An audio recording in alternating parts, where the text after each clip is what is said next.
Good afternoon, all our participants joining our virtual conference. We are happy to welcome all of you.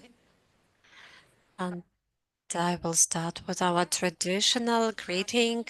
Glory to Ukraine, glory to heroes. I'm really happy that all our participants managed to join our one-day conference. My name is Sofia Opatska. I'm a vice rector of the Ukrainian Catholic University. And today we are going to discuss service learning.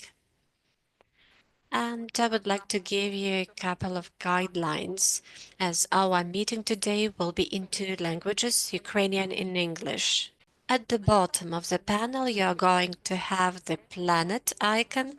I do hope our planet will exist for many, many years ahead for our children, our grandchildren.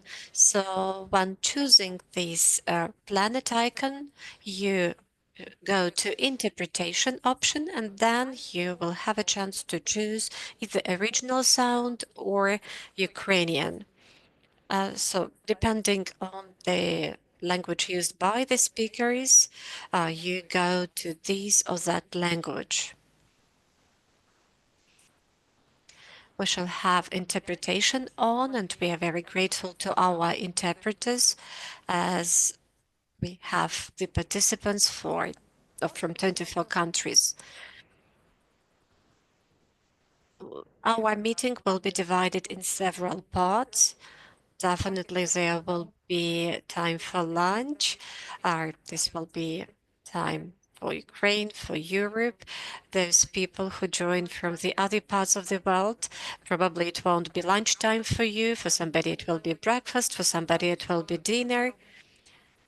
And also I would like to say that this meeting is video recorded, and those who have registered for the conference will be able to watch it in convenient time, and it is done for the convenience of all the participants. So these are the key instructions from me, and I think we can start. And I would like to start with the introduction of our project, ServU. And actually, the very conference is organized with the participation of the ServU project. And actually, this is the project that brought all of us together. And this is the project that enabled all the participants to enter the waters of service learning. I kindly ask to have my presentation on. Thank you. I would like to share some ideas what this project is about, what kind of ideas we have already elaborated, what are our plans for the future, and how the people who joined us today will be able to use our elaborations. What is important? At our meeting today, we have, so to say, division. There are people who are already experienced in service learning, and the other half of people who have registered for our meeting probably just have heard about this approach, but probably have not implemented it so far. So during this event, we shall try to satisfy the needs of both types of audiences. For those who already practice service learning, our meeting today will be more about reflection, thinking about your practice once again. And for those who hear about it for the first time, well, you probably will think how you can use service learning. Is it applicable in my practice? If we have students among us, so could the students initiate this process in their educational establishments? So I would like to introduce the idea, our project. The first thing, this project is co-funded by the European Union. We have applied for the grant, so we got co-funding for the project. And in our consortia, there are 6 universities, 3 Ukrainian universities and 3 European universities. So I'm talking about Sumy State University, Dnipro University of Technology. Uh, we also have KU Leuven from Belgium, LUMSA University from Italy, and we definitely they have the full title, but we call them LUMSA. And there is also Eichstätt Ingolstadt. This is the German university, and the coordinator of the project is Ukrainian Catholic University. So you already see the geography of our consortium, and you see that it represents different regions of Ukraine as well as different European regions. But what is also important, we have lots of associated partners. Our associated partners are mainly communities who are involved in the implementation of the project, because the very idea of service learning is in close cooperation between universities and communities. So there are 6 communities who we cooperate with in this project. So every Ukrainian university cooperates with 2 key partners at the community level. These are communities which are close geographically to the university, and with those communities we cooperate regarding service learning. Also, there are associations. Here we have the European Association of Service Learning in Higher Education. We also have Latin American Association, which actually covers the entire world. It originates from the South America, but definitely it has its branches in the world. There is the International Confederation of Catholic Universities, which is also our associated partners. Definitely we have the institutions that assist us with monitoring, and that they enable us to see whether our elaborations are good. So here you see the entire list of our associated partners, and we are very grateful to them for their support. I will just say a couple of words about the very approach of service learning. This is an important topic, that is the core topic for us today, with exclusion of the breaks. And probably even during the breaks, you will discuss the topic with your colleagues, and I encourage you to do this. I really like the definition of my colleague from Australia, and when when they were writing articles on service learning, they said that this is an approach to teaching and learning that involves engaging students in community-based service activities through the activities which are closely related to the concepts of the course and the learning goals of the course. So our learning process is related to the needs of the communities. When we say community, we do not always mean territorial community. It may be just a community, or for example, we can talk about the level of the owners of the, for example, multi-story buildings. This may be even non-government organizations. So when we say community, we do not talk about an institution. It may be even certain informal community if we consider that it's useful and it's possible. Service learning is about combining theory and practice, and also about clear components. And these clear components are the following ones. The first, learning, goals of learning. The second point is practice. And the third point is reflection, a very valuable element of service learning.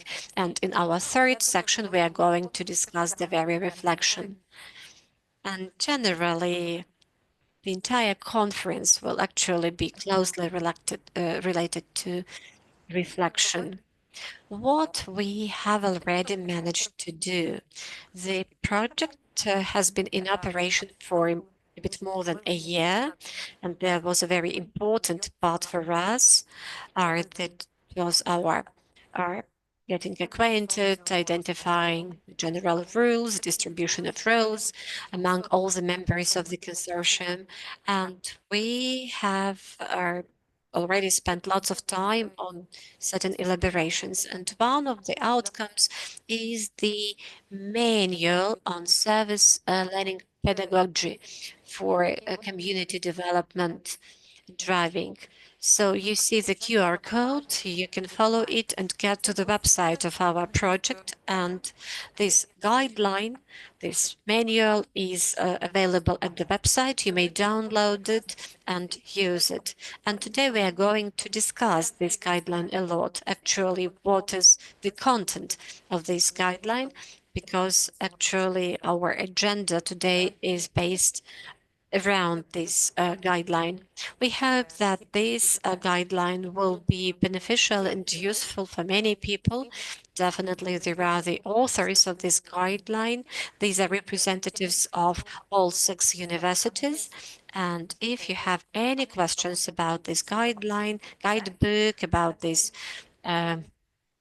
theory, you can definitely ask those questions during our conference, and you can send definitely emails after the end of our conference. So please, I encourage you to use this guidebook, and I do hope that it will be beneficial for you.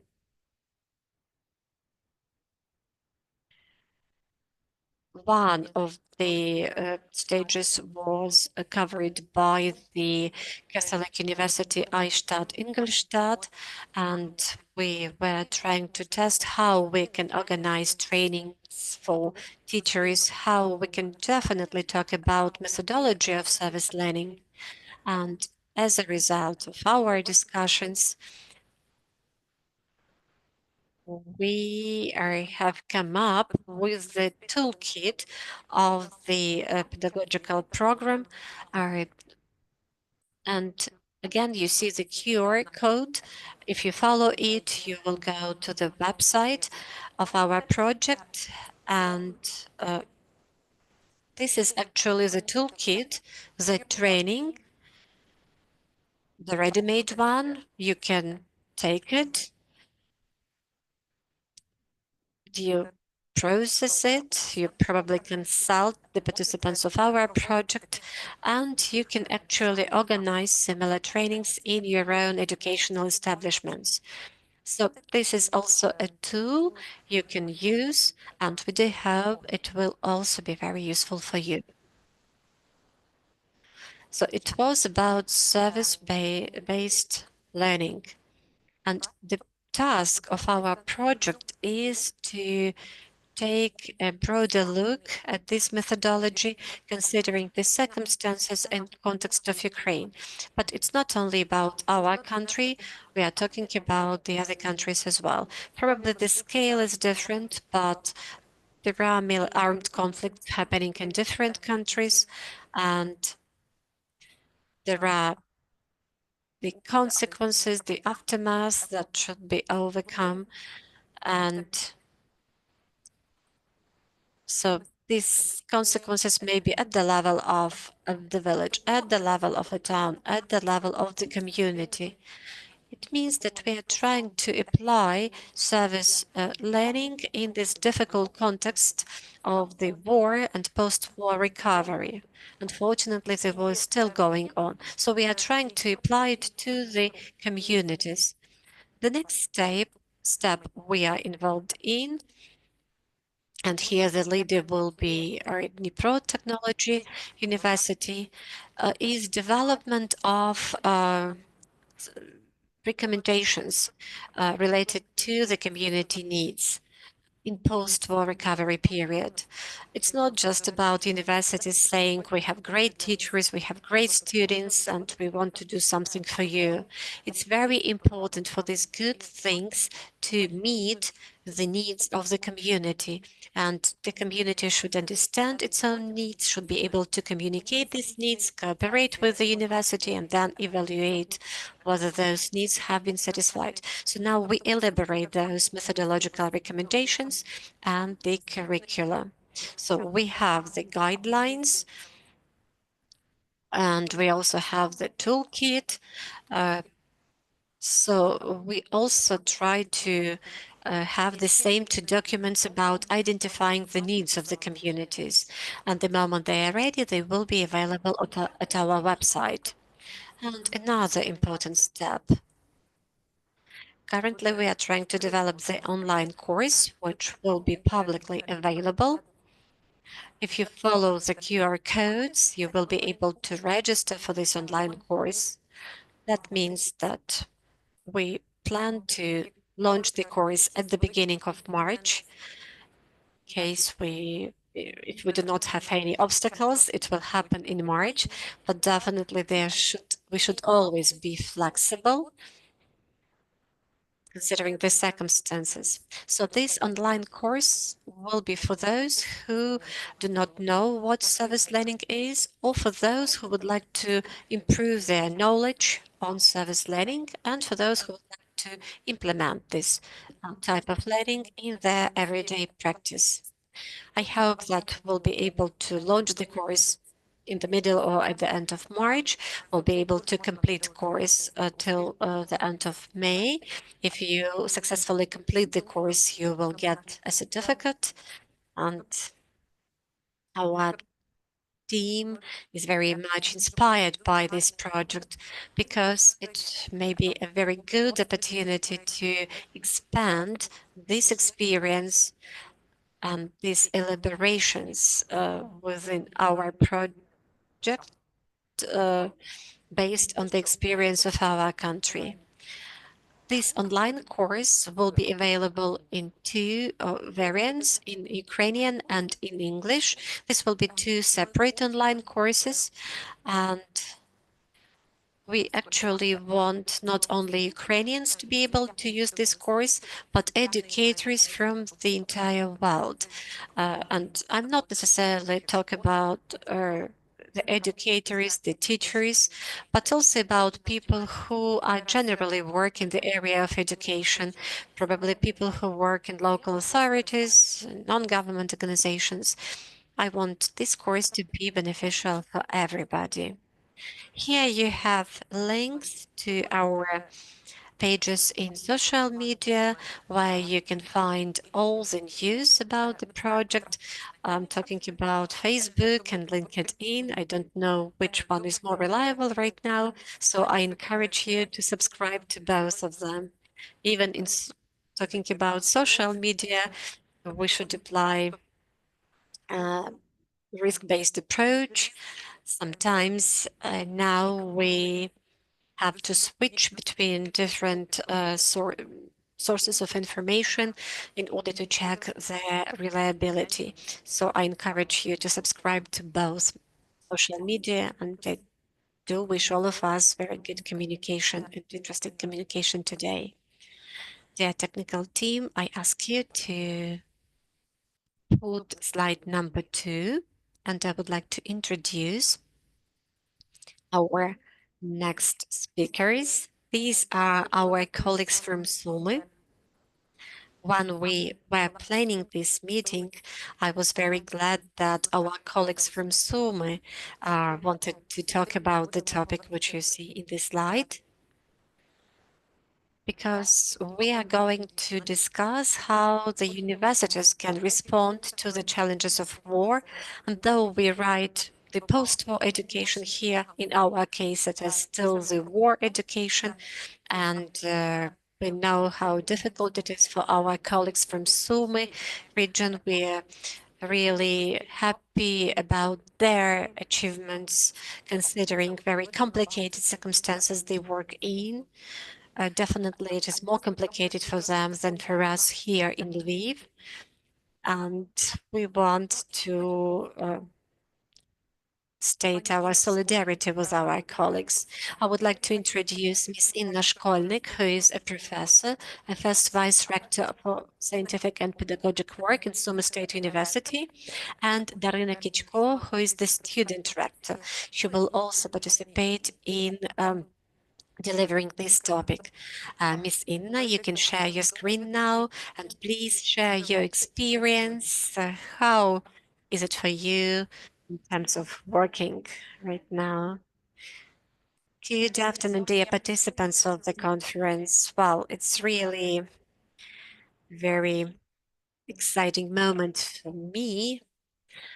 Definitely, these are complicated conditions for Ukraine. I do hope you see my presentation. So once again, it's very complicated conditions for in Ukraine right now. It's difficult to say for what place is safer, but our city is recognized, Sumy region in general, is the potential combat area. And if we look at statistics, in the morning, the information has been updated regarding the duration of air raid alarms, and you see that Sumy region is on the fourth place regarding the duration of air raid alarms, and we are a bit further regarding the number of air raid alerts. But there is another statistics point, the number of explosion, and here Sumy region is actually number 2. But it doesn't mean that somehow it interfered with our activities. The response of our university is we increase our actions and activities. For example, in the slide, you see one of the buildings of our university. The photo was taken on the 3rd of September, the very beginning of the academic year. Using this opportunity, I would like to express our gratitude to the community of Ukrainian Catholic University for their support and for your donation and for your contribution for us to be able to restore and to be able to move forward. Definitely, I do not want any Ukrainian university, any Ukrainian community to stop just because we live under these circumstances. On the contrary, we try to improve our activities. We are active, and it says that strong personalities grow under complicated circumstances. And I would say that those complicated circumstances make our system of education stronger, more competitive, and open more opportunities for the educational process. One of the challenges is self-organization, the very organization of the educational process under such difficult conditions. Safety and security system is complicated, and we try to create all the opportunities for our students, not only to study online, but also to study offline. We improve and restore our shelters. We try to find new shelters, improve conditions there. Definitely, war has set one goal for us to make education as effective as possible, actually on the basis of our online platforms.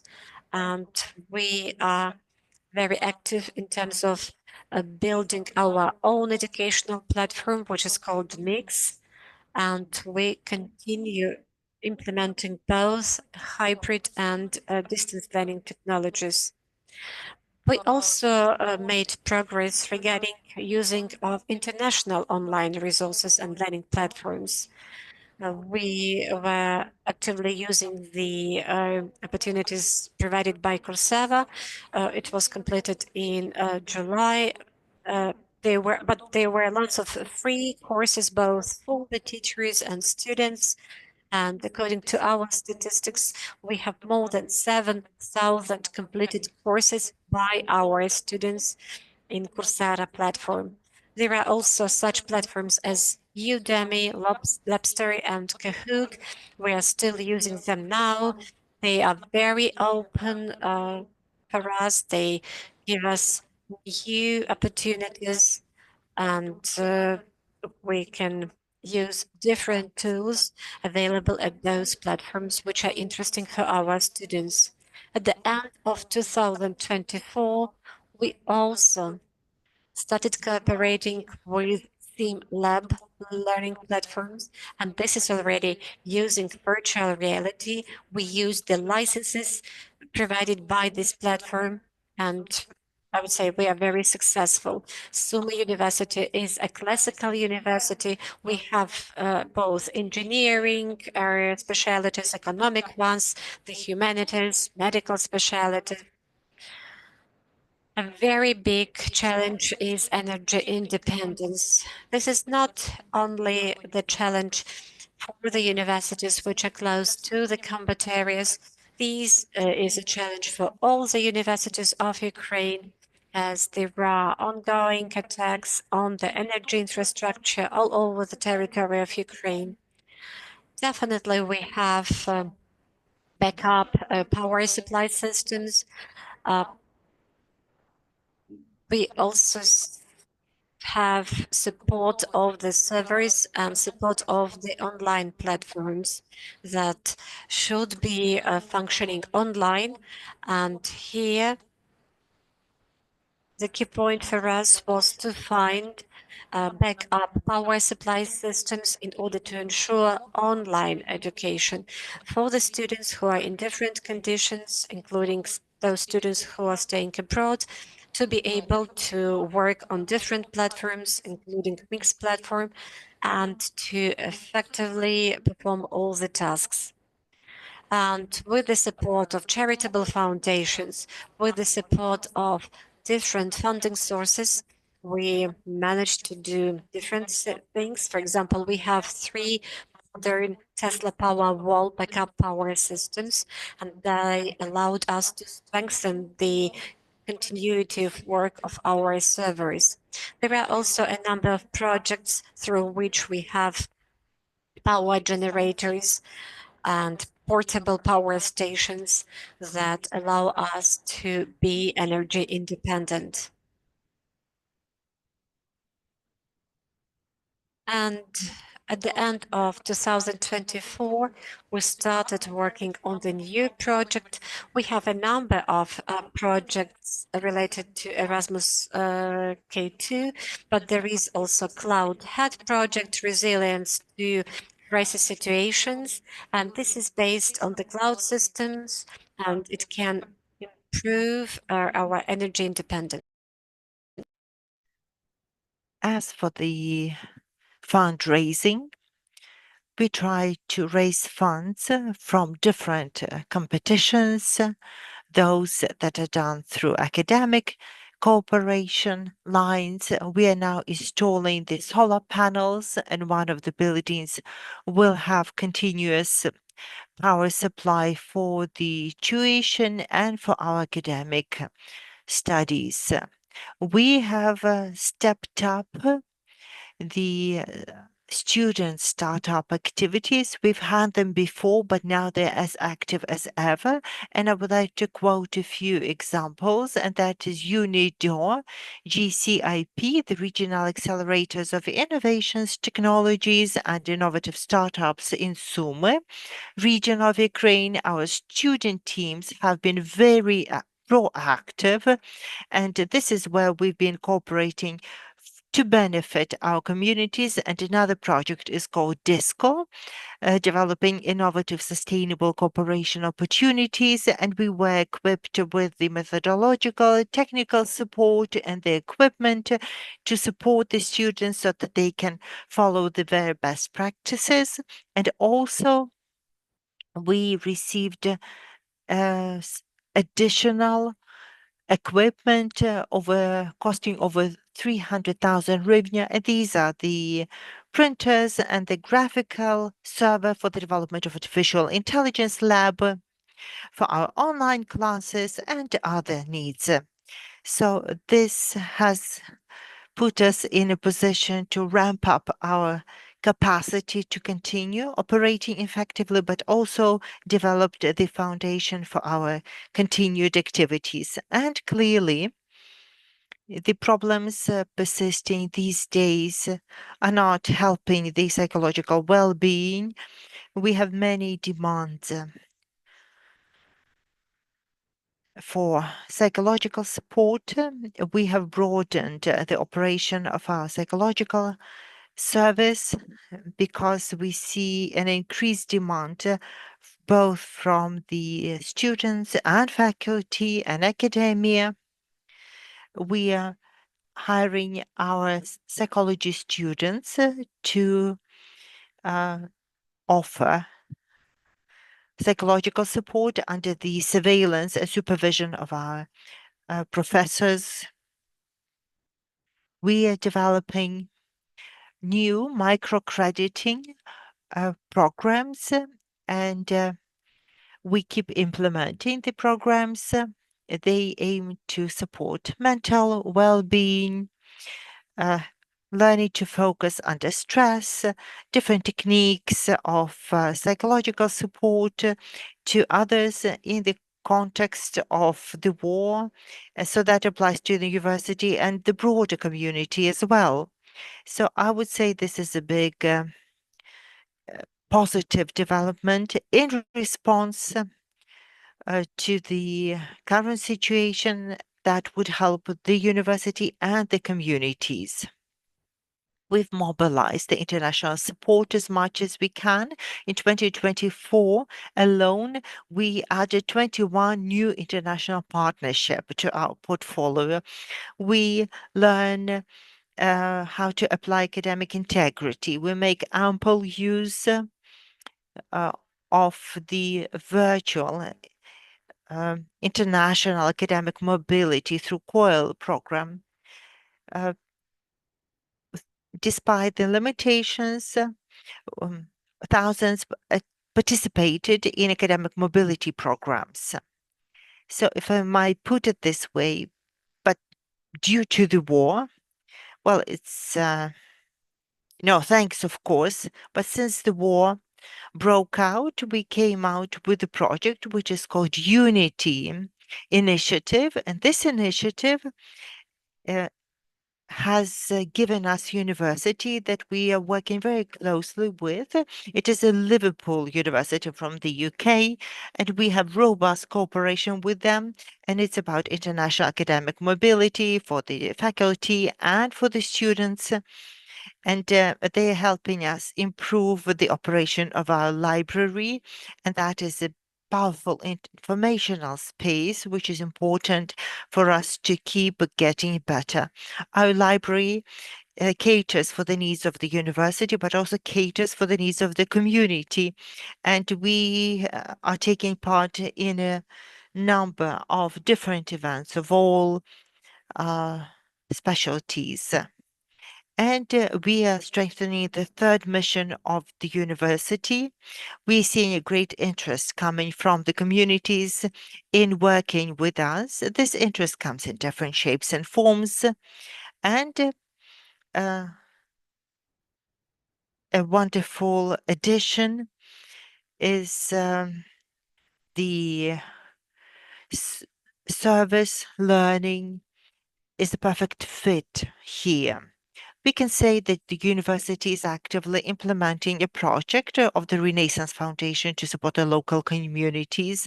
We are working actively with the Regional Development Agency of the Sumy region, and this interest keeps growing by the day. Further, dear colleagues, I would like to add and say that but for our students, we would never have made it happen.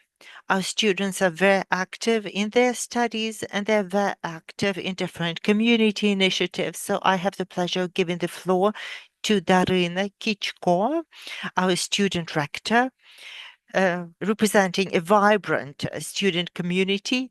And I know that they will be attending the Catholic University on Sunday at an event.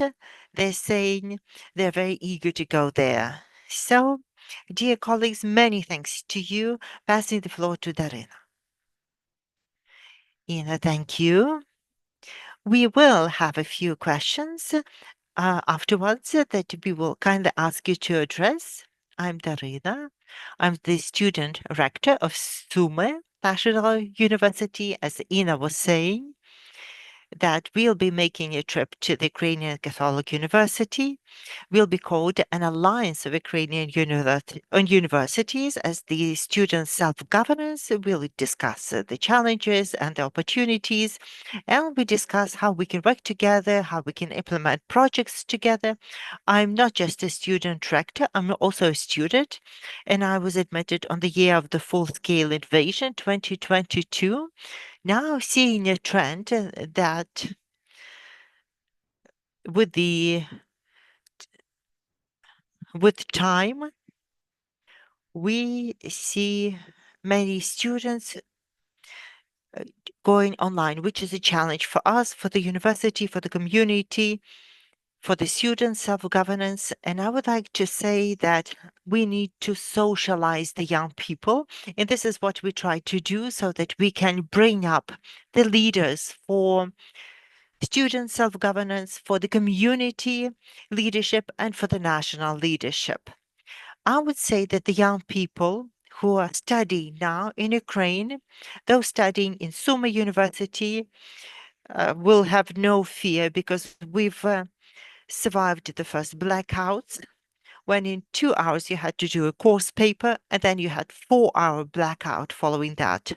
And also, I would like to say that it's a bad thing that we've become inured to the air raids and this psychological support is very effective. I know many people who've sought the support of our services, and I'm very happy that the students, despite the adversities, wanted to uh, continue their student life. Those who've had to leave would come back just to attend the event, just to stay in touch with the university.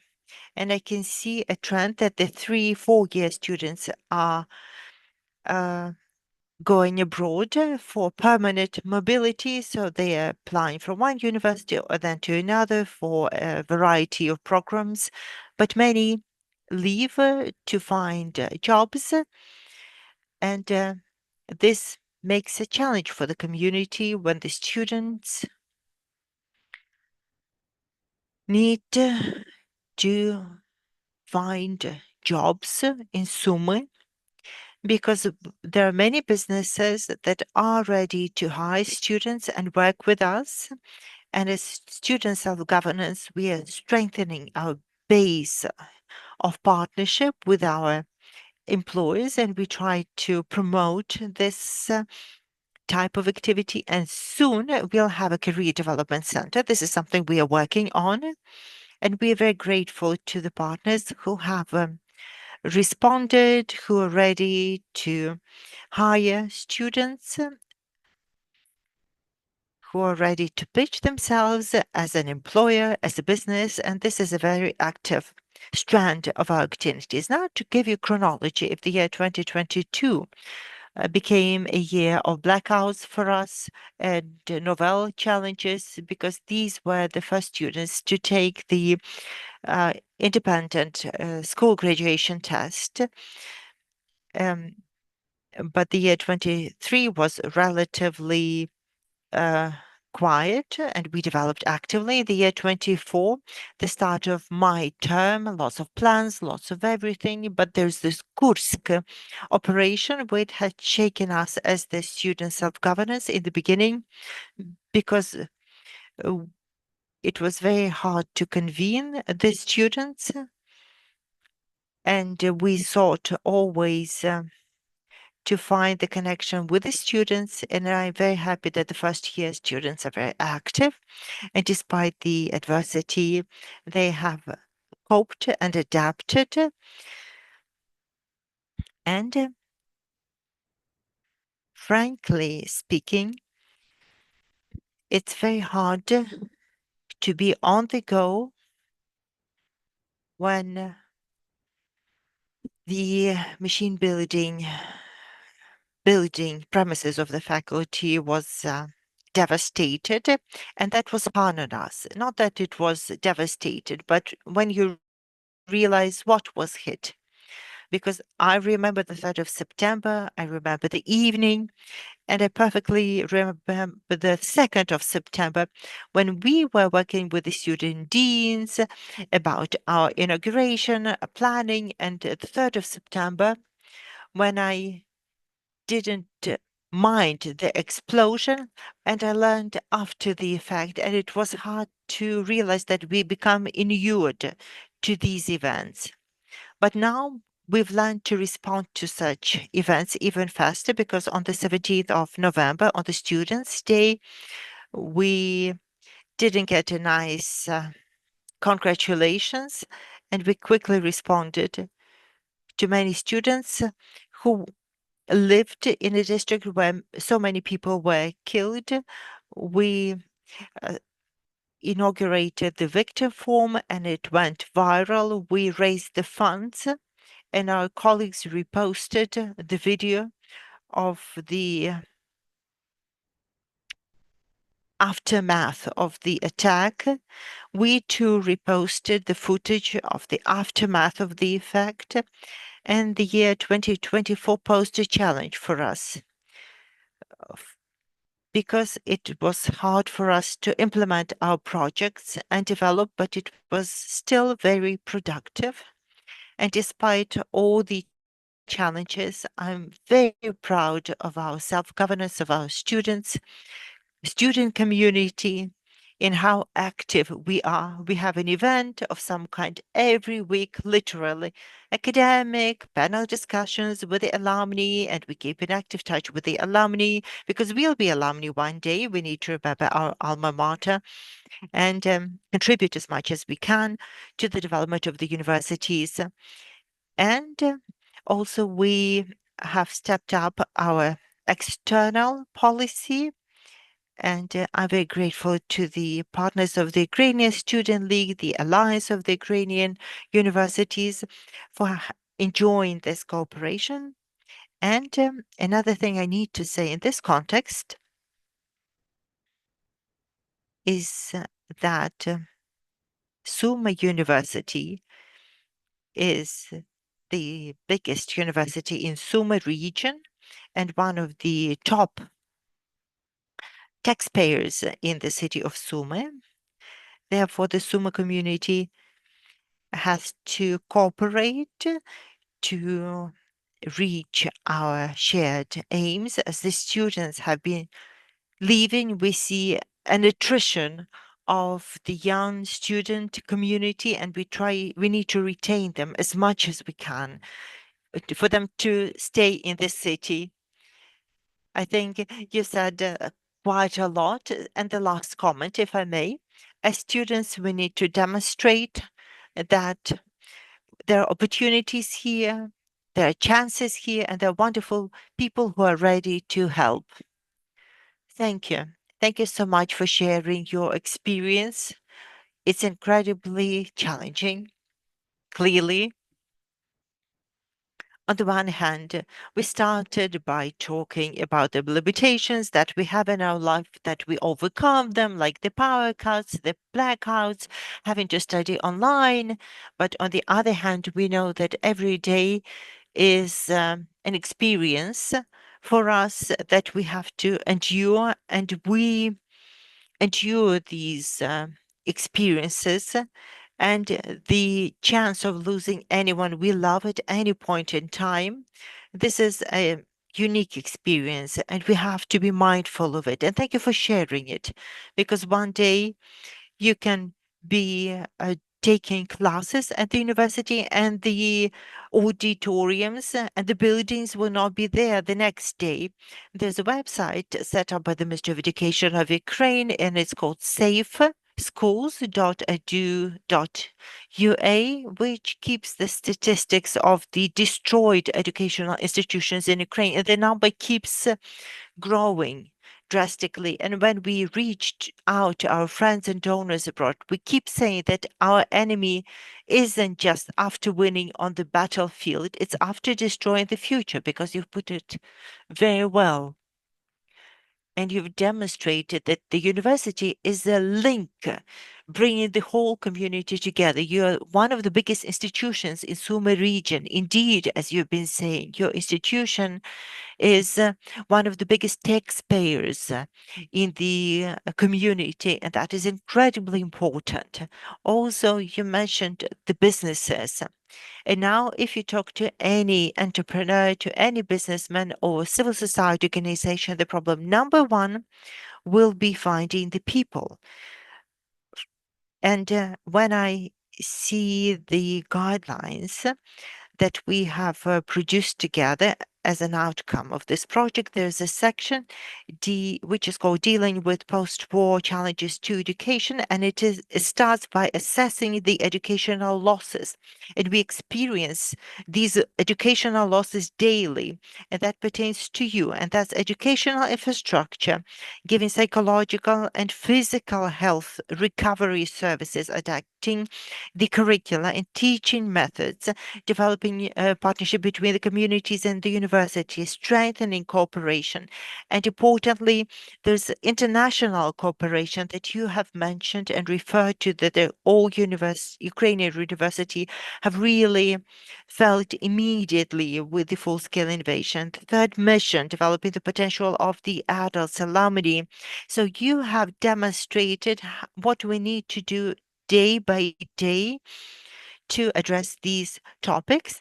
We put them in theory in the guidelines, but you've shown us how you can apply it and practice in your region. But I have a question to the two of you. All these things that you have discussed call on the university to be flexible and adaptable. So, Ina, if I may ask you the following, what role does administration play in keeping the university agile, flexible, and adaptable? And Darina, would like to ask you about the students. How quickly can the students adapt? Are they ready? And how can they rely on you? If you could answer with a 1 minute reply, please.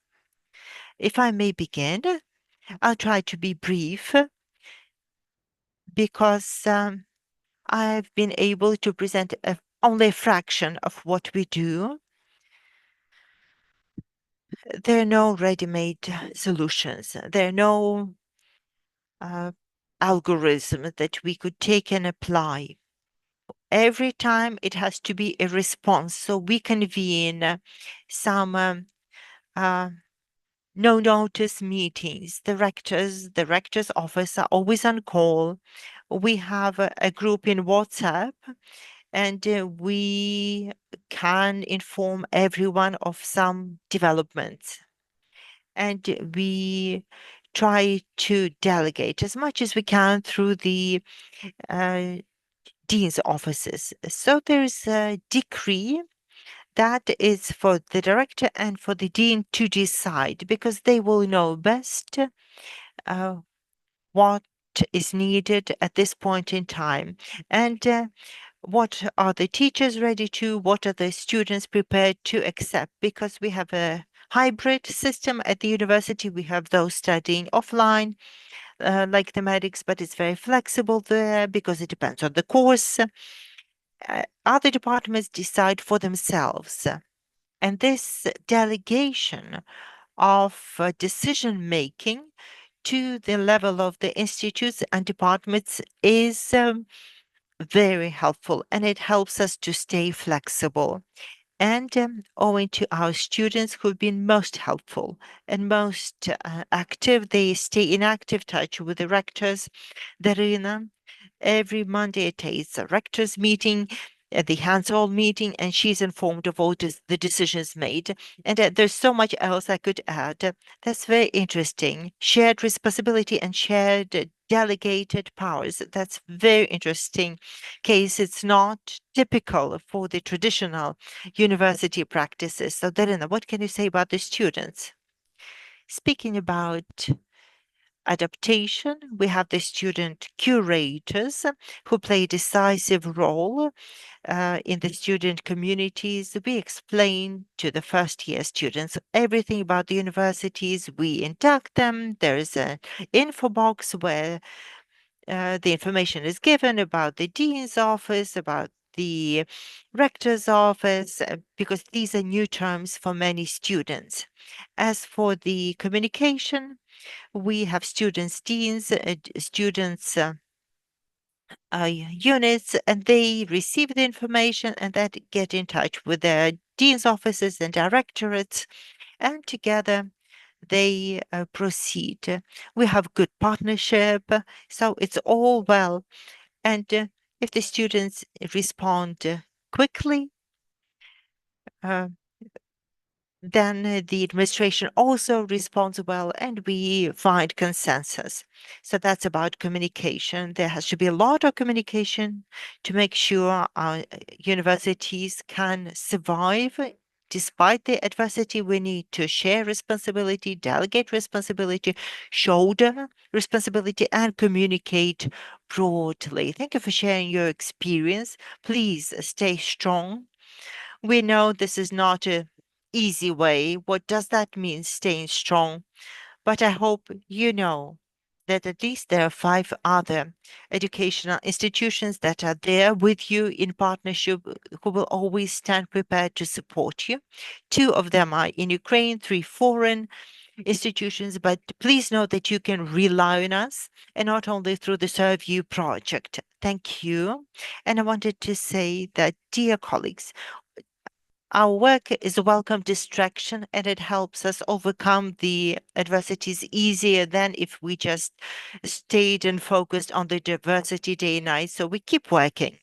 And this makes us stronger and strengthens our physical and mental well being. At least I can speak from my personal experience. Our work is therapeutic experience for the Ukrainians. Thank you so much. Now, let us transition to the next block of our communication. And now I will ask our wonderful technical team to bring up a slide where I will present the topic and our next presenters. So now I'm going to be talking to Olena, and Olha. And if I may introduce them, Olena Kuzmichova is a graduate of the business school of the Ukrainian Catholic University and our professor now.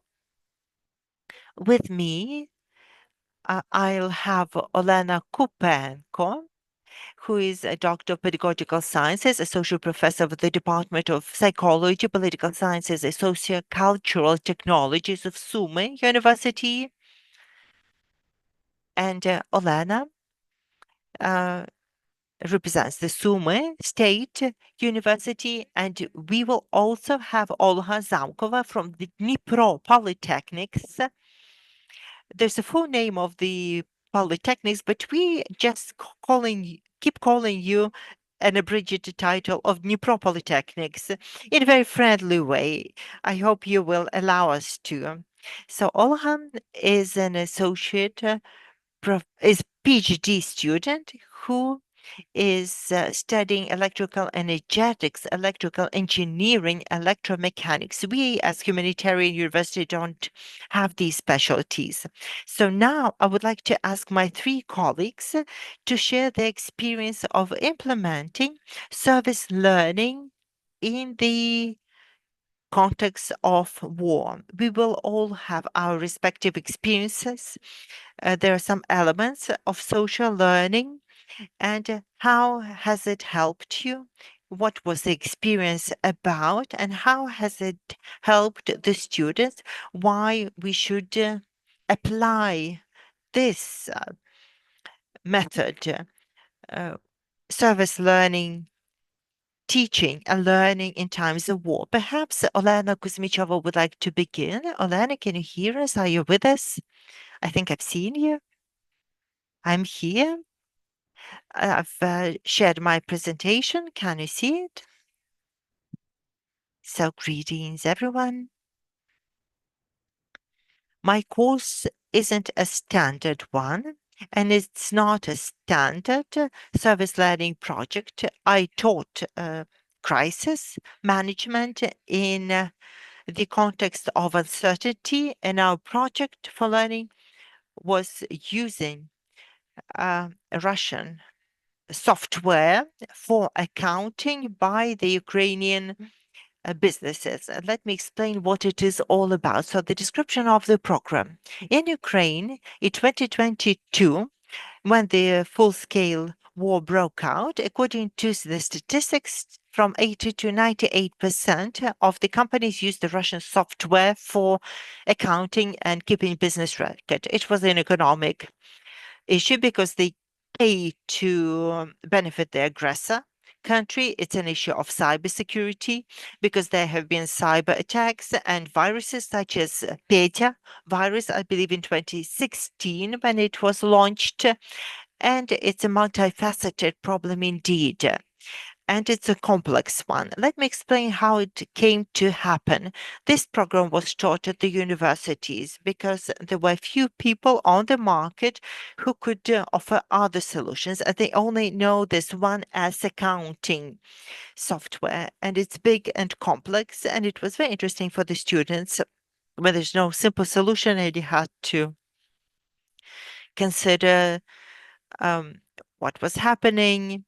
Should it be the government doing it? Should it be the civil society promoting the topic? So, indeed, if we consider it, in 2017, the first sanctions were imposed on Russian software products. They were strengthened in 22. Still, the statistics isn't changing for the better in terms of transitioning to alternative solutions, and about 350 companies are still using and servicing the Russian accounting software product. So we decided to take it as a project. I suggested they formulated the goal and how they wanted to approach the problem. So they decided that what if we show those who are not capable or willing to transition, but what if we show them the success cases? What if we show them the challenges that the successful cases had come against, how they had overcome them, and how they progressed? And what if we take their recommendations and communicate them? And there was a wonderful idea when they decided to match the companies that have made the successful transition and become mentors for them, and those that were only considering alternative solutions, and they were called mentees. So we embarked on this uh, uh, campaign. Three associations joined us: the Association of Financial Directors, the Lviv IT Cluster, the Business Association sided with us, and we received 49 responses to our questionnaire, and 10 companies agreed to participate, and 8 of them were mentors who've made the transition successfully, and 2 companies who wanted to learn about the experience.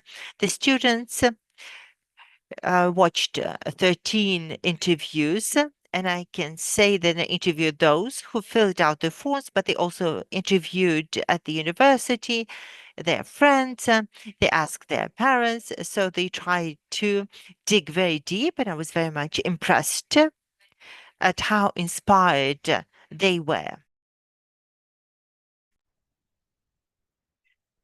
Also, we managed to do 2 live interviews. We also had one business trip to Kiev, and they actually did the proposal plan on the basis of that experience. They suggested action items for those companies that wanted to use alternative solutions. Talking about conclusions, there are 2 of them. The students have, so to say, unblinking eye, and with the very issue of those successful cases allowed me to view this issue and develop this issue in a different direction and to continue this campaign. And what was I actually impressed with, that the students were included at all social levels. So they didn't do it just as service learning. Uh, they were friends, they were parents who they worked with. They asked what they were doing, for example, why they use one S or why they have opted for something different than one S accounting software. So for them, it enabled, therefore, they managed to enable to understand the complexity of the problem because there were several problems inside it, and they allowed me to personally address this issue as well. Thank you. Thank you, Olano. And now I would like to give the floor to Miss Alana from Sumy State University. Good afternoon, dear colleagues. I do hope you hear me. Now I will share my screen.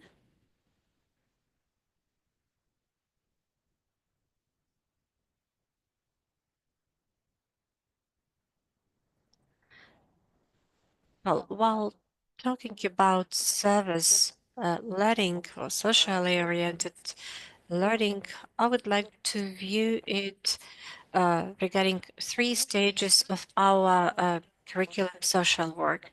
Because when we thought about the program, when we started implementing the program, we always had in view the internship of the students. We wanted the program to be practice oriented. We wanted our students to communicate with our target audiences, with the local authorities and representatives of the communities. So this is the beginning. When we, together with the students, we were trying to see the program, uh, social work, and within that program, we had a big project. One, for example, at, on holidays, the students organized uh, different festivities for children. So it was about organizing entertainment events for children, uh, in open spaces, outdoors. And the diploma papers, we also wanted them to be practice oriented. And the second series of photos is about the work commissioned by the Department of Social Protection of the population. Our task was to develop and design the board game on combating human trafficking. So these are those things that actually helped us understand what is service learning and what are the new solutions and what are the new options. But later, COVID came and the Ukrainian universities also faced the challenges of war. That means that our students lost the opportunity to directly communicate with the target groups. The students went to different regions of Ukraine, and later some of them actually went abroad, particularly when the full-scale invasion started. We wanted to continue our practice-based activities, and therefore we started applying home-based learning, and we decided that target audiences are available not only in Zoom. Every student has certain target groups for social work where he or she is based.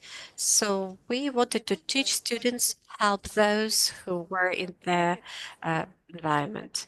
So here you see social gerontology program, while the task of the students was to do certain activities for elderly people, for their grandparents who are nearby.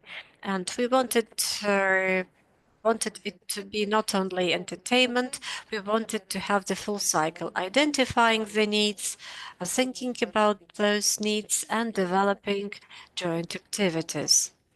So this practice was very useful during the COVID period, and later it was applied also under new conditions of the full-scale invasion. Uh, on this slide, I will probably talk a bit more.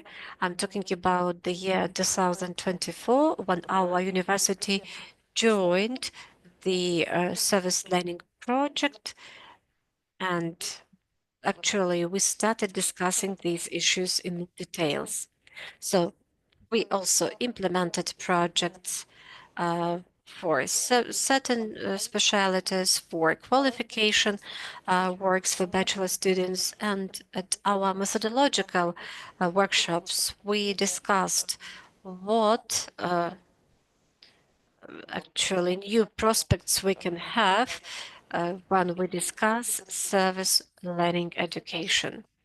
And we understood that certain activities, certain directions of our work, which were more of separate actions, now can be viewed as consequential steps. The specificity of our department is about studying the needs of the communities. There were special project-based tasks given to the student. And when we gave those tasks to the students, those which you saw the previous slides, we wanted to deal with something that would be both beneficial and for the target audience and interesting for the students. Now we understand that there should be a certain sequence. For example, first of all, we know the needs, and later we should think how those needs can be transformed into special courses, how they can be integrated into our curricula. Definitely, it's not always possible because we still have to comply with the logic of our educational process. We have to reach our learning outcomes. But we thought that such sequence will enable us to better meet the needs of the community than we did it before.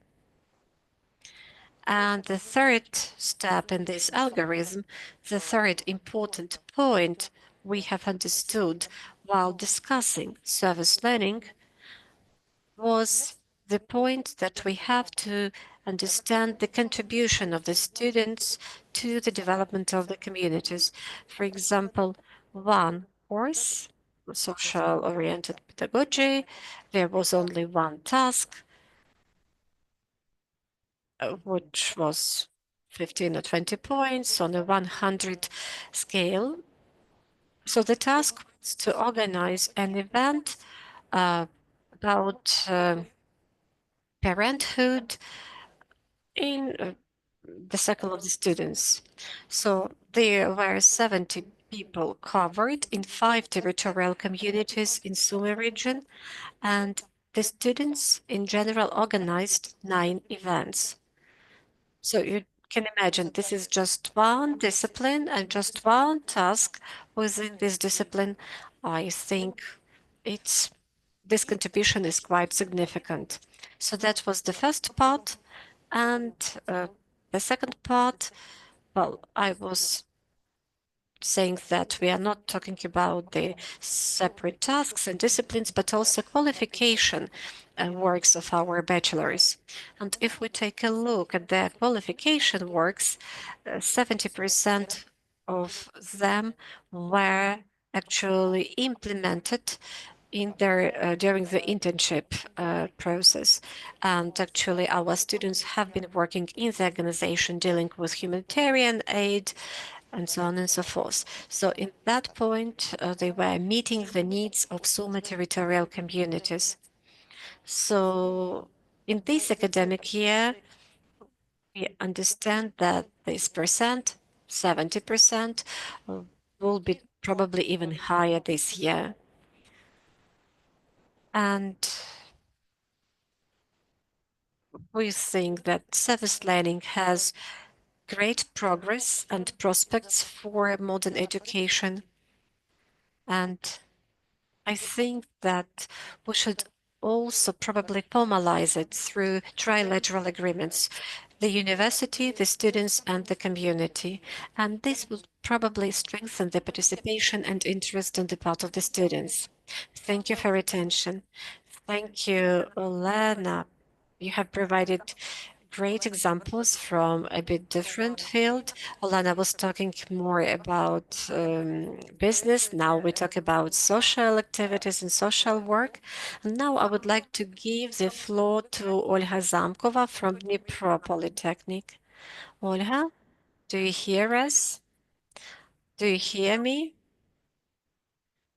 Yes, I hear you.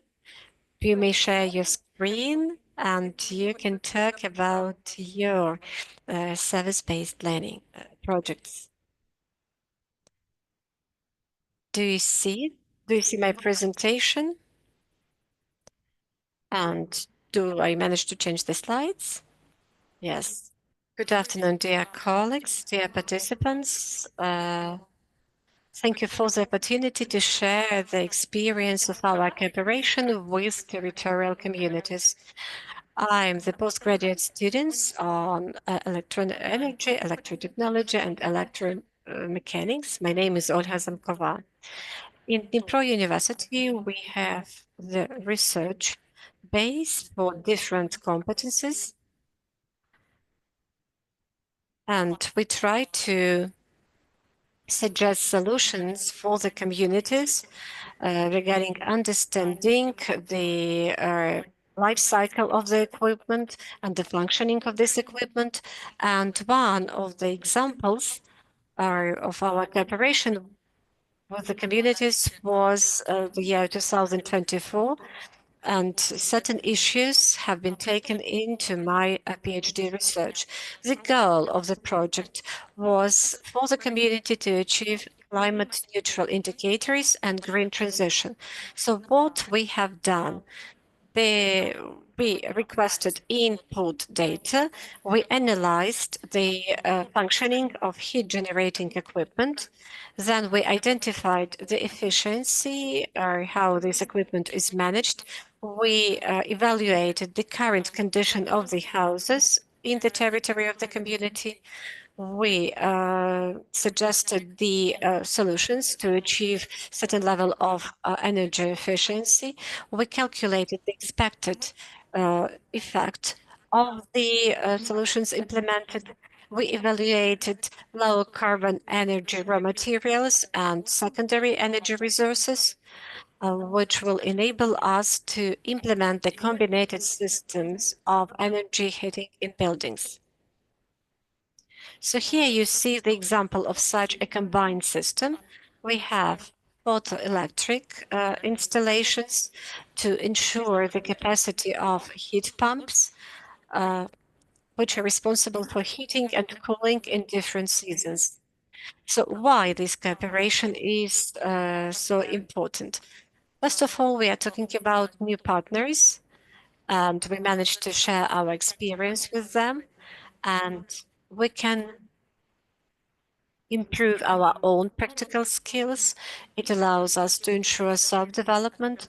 I'm talking both about the students and the teachers, as well as postgraduate students. We can modify certain educational components. We are also talking about popularization of the university. Owing to such cooperation, we can ensure sustainable development of the region, and we can talk about ourselves and introduce our own developments and designs. And some of our colleagues have already mentioned the key missions of our university. Our university has the following opportunities: practical studying, acquiring practical skills by the students, improving practical skills. This is mission number one. Mission number two, providing research services and developing scientific and technical solutions. So this is the second mission: practical developments and designs, consultation, and project implementation is mission number 3. This is everything I wanted to tell. Thank you for your attention. Dear friends, I would like to communicate with you a bit more, and we would like to hear your reflection about this experience of service learning on the basis of those examples we have just heard. We write that the value of service learning under these conditions, under conditions of war, lies in its unique ability to achieve two key objectives. On the one part, it shows the continuity of education and allows to provide a practical measurement to the knowledge acquired. On the other hand, service learning gives the students very clear understanding of their goal, and they may strengthen cooperation with the community and make their contribution to positive social changes and feel the advantages of education even within the context of very tragic events. So this is the quotation. I would like to, well, if we're talking about deep practical dimension, it's clear it is necessary all the time. What about deep feeling of the objective, the topicality of the objective? I remember in spring 2022, it was difficult for us to bring the students back to the classrooms or even engage them to online studying because they were involved in volunteering work during the first weeks of war. So they were already engaged in certain activities. They had this goal of resilience, of volunteering. And later we started talking, okay, come back to the classrooms. So, did you feel through those projects that you helped them implement their goal? So, was this element present in your projects? We also have Mr. Yevhen Koshelenko. Probably I will start with our speakers and then, Mr. Yevhen, I will give you the floor. Probably I will start. First of all, for my group, what was the most interesting is that there are things that they do not see that they can influence. For example, using Russian software by the Ukrainian enterprises. That was a bit shocking example for them that there is also, for example, IT area and information-based area. And it's not only about using software, it's about training new experts, retraining the people, regulation of the market, whether the state should interfere into this area. So in my opinion, they had this life understanding and life experience that it's not that easy. There is no magic pill that will actually heal something, particularly when you are inside a certain crisis situation. And this is life example which is not resolved, and it was necessary to think how to address it. So for them, in my opinion, it was really very interesting, very topical, and they felt this value while talking to the companies. They were really impressed when they managed to answer certain complicated questions, or when they said, for example, do not tell who will give you the answer, but do not tell who, for example, gave the answer. So that was really very precious. So they saw that those problematic issues are in different areas, and actually they can influence certain problematic fields. Thank you, Miss Inna, Miss Olha. Probably you would like to add something. I would like to add about this connection with the communities. It seems to me, due to the fact that now we talk a lot, that Unfortunately, communities feel the pressure of lack of social resources. The communities need experts in humanitarian area, and it's necessary to train those people. So in my opinion, this topic of service learning is another platform to ensure a dialogue between universities and the communities. For example, we introduced our students, the communities saw our students, they understood that these are those people who live in the very communities. And this is a sort of a bridge for the students to continue living in those communities, to feel the benefits of their work in the place they live. It seems to me this is also very important regarding the topic we discussed today. Thank you. Olga, would you like to add something about this very deep feeling of the objective?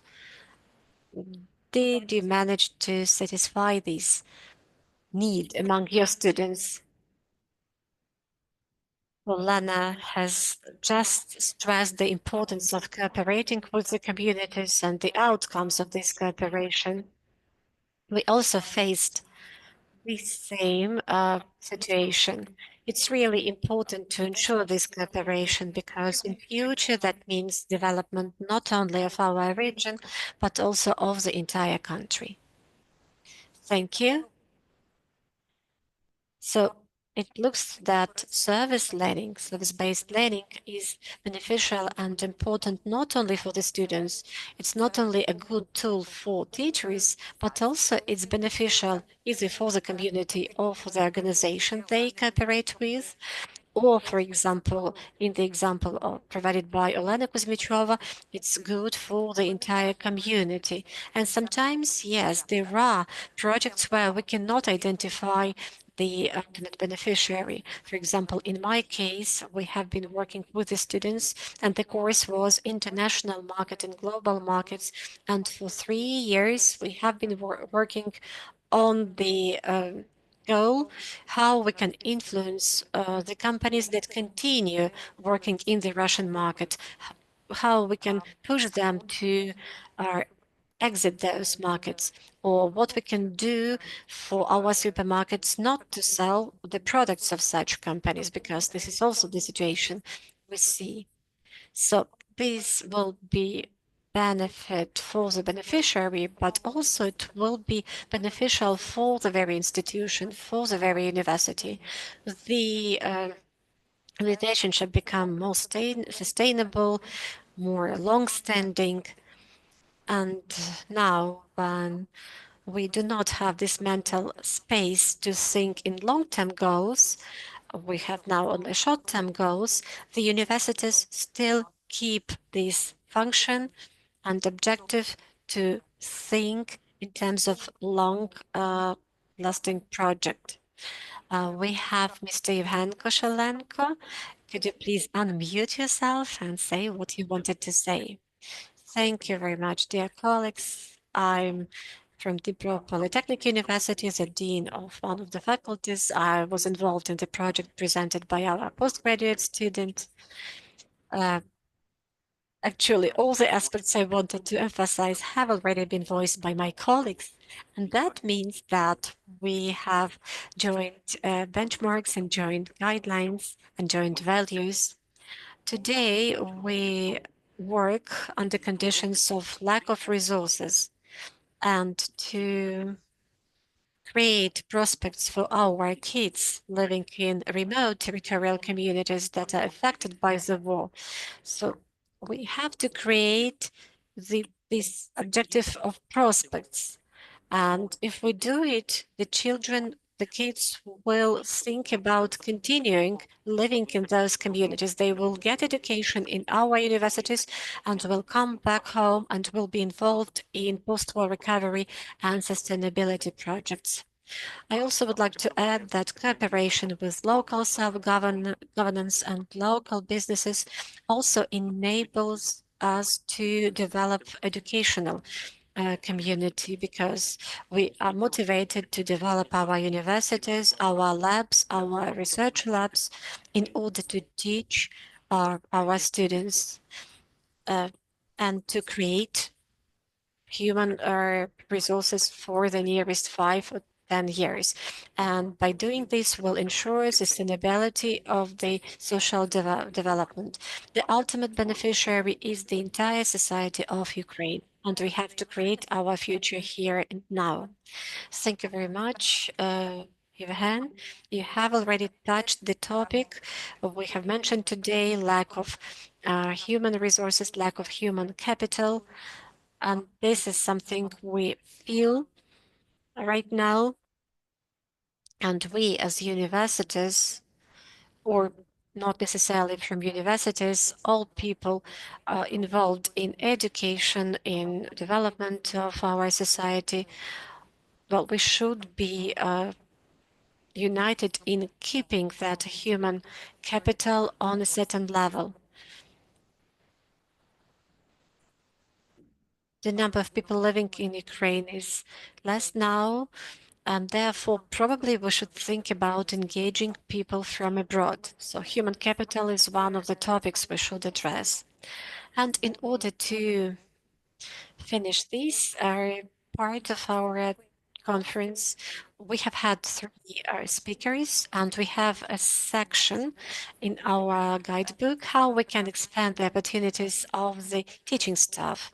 So actually, we are talking about what every educational establishment can do in order to motivate our teaching staff to continue working under such complicated conditions.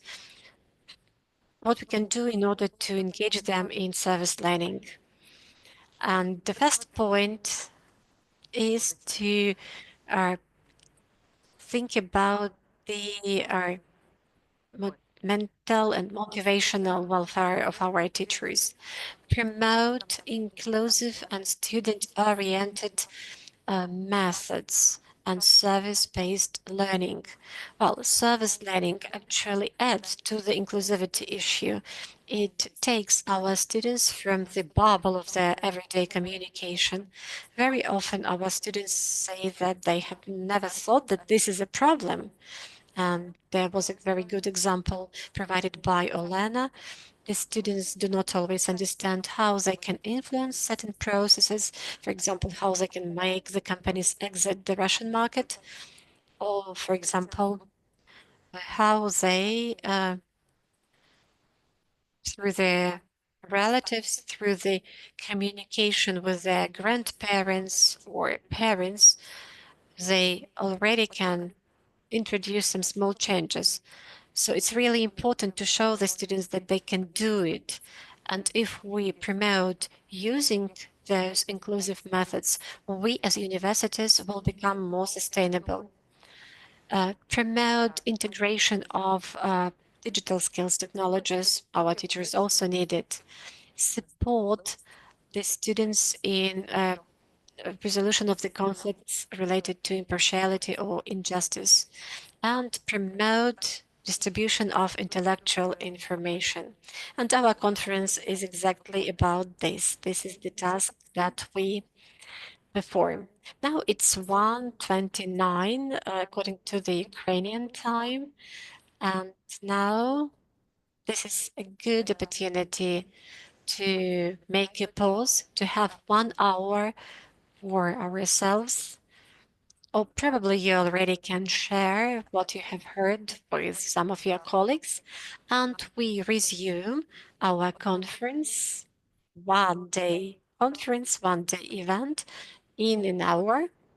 So if you're in Latin America, probably you can have your breakfast. I see that some of the colleagues are present here. Those people from Far East probably would like to have a dinner. But we are really happy that we managed to bring here the educators from 24 countries, and I'm really happy that we have quite a big circle here of fellow thinkers. So we come back in an hour, and the process will be moderated by my colleague Yulia Vintoniev, who is a teacher of Ukrainian Catholic University. So if you come here and you see another person, Yulia, that means you are still here.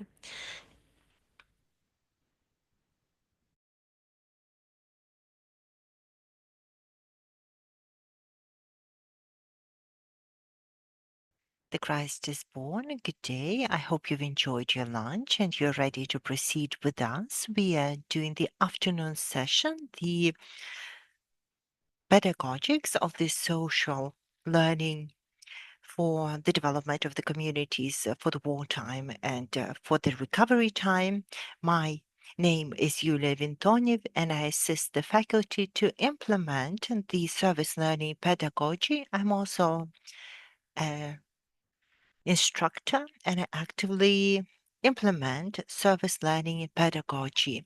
I would like to thank the participants from the world. I've seen our colleagues from Argentina, from other countries. Thank you for joining us. And I would like to thank our Olga Mikhailishin,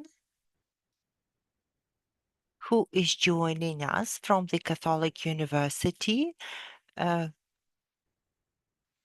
Einstadt, Ingolstadt. She uh, takes care of Central and Eastern Europe and Near East with a seat at the Catholic University of Eichstätt, Ingolstadt. Ola will talk to us about the question whether we need to adapt the service learning for the war and post-war recovery period, and I'm very happy to have Olga with us.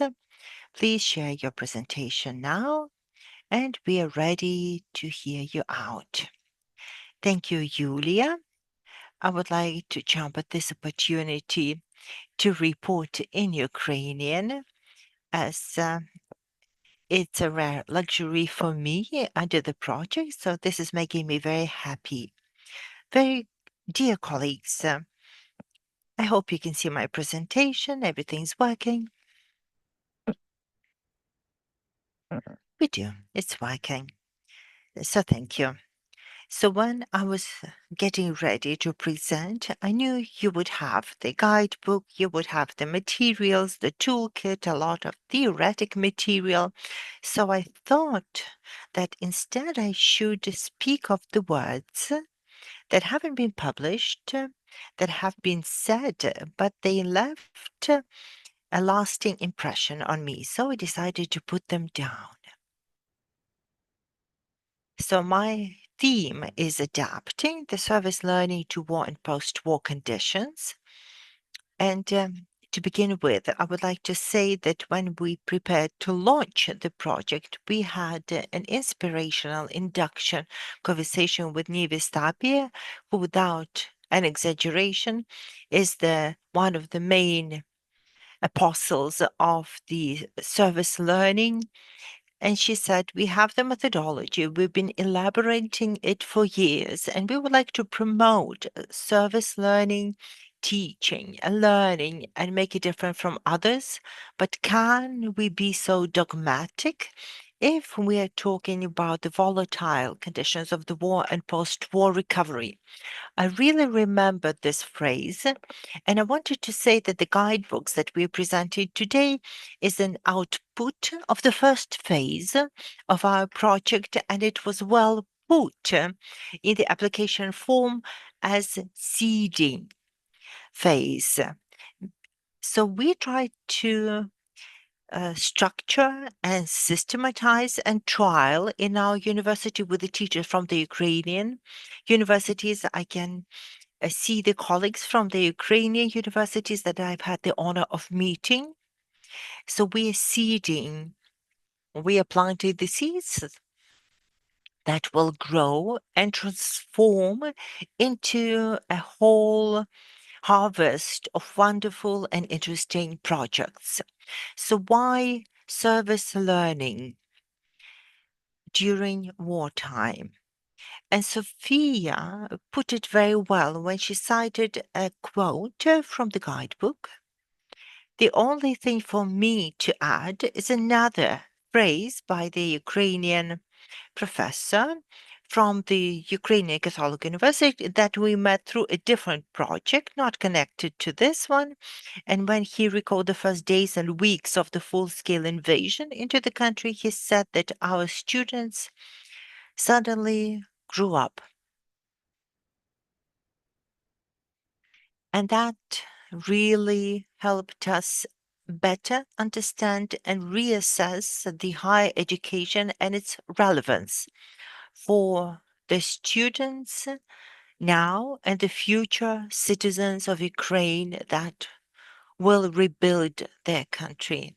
So the adults formulate critical goals, they reassess should they spend the effort for the training and how that can benefit them in the future.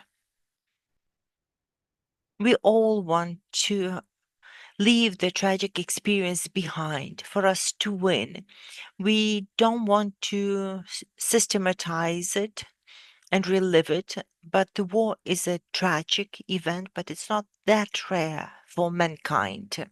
Unfortunately, according to the online portal, the rule of law in armed conflict, which is the independent global database which monitors the armed conflict, both international armed conflict and domestic armed conflict, and armed conflict of different scales, some based on gangster warfare. Then, by the end of 2023, the portal had monitored 110 armed conflicts involving at least 55 states. And this number is truly striking. We see that at this event today, and there are about 100 participants with us. We have some participants from our partner university from Bethlehem, and they can confirm how much relevant is the question of learning during wartime, how vital and crucial it becomes. And another point I would like to make is that unfortunately some outputs triggered by the war, by the hostilities, may also be triggered by other events, such as uh, the natural calamities. So this experience is very applicable. So the growing number of the internally displaced people can be triggered by flooding, and a lot of methodology will be a ready-made solution, partially or fully, not to lose the first days not knowing what to do. I'll be brief as I discuss the main elements of the social learning and how it may be different in the context of war and post-war recovery.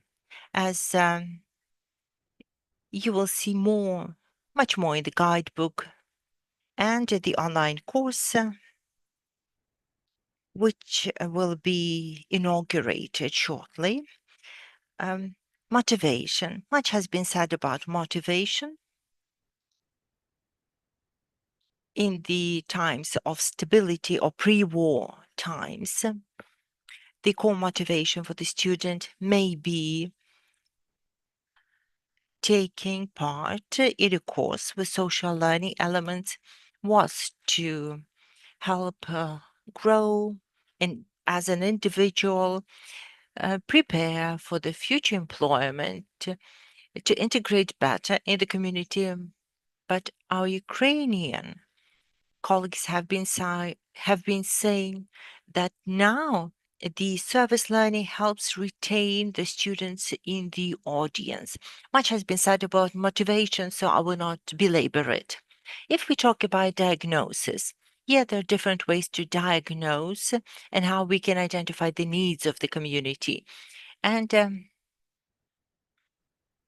there's much on it in the guidebook, but the rapid growth in a particular need may compress the stage of diagnosis and bring about a quick decision. So the need to provide shelters may be so obvious that there's no need to do a questionnaire, conduct focus group. It's apparent. And I remember the first few days when people flooded the cities. We could see what was happening around us, what the media was writing. All that was already doing the diagnosis.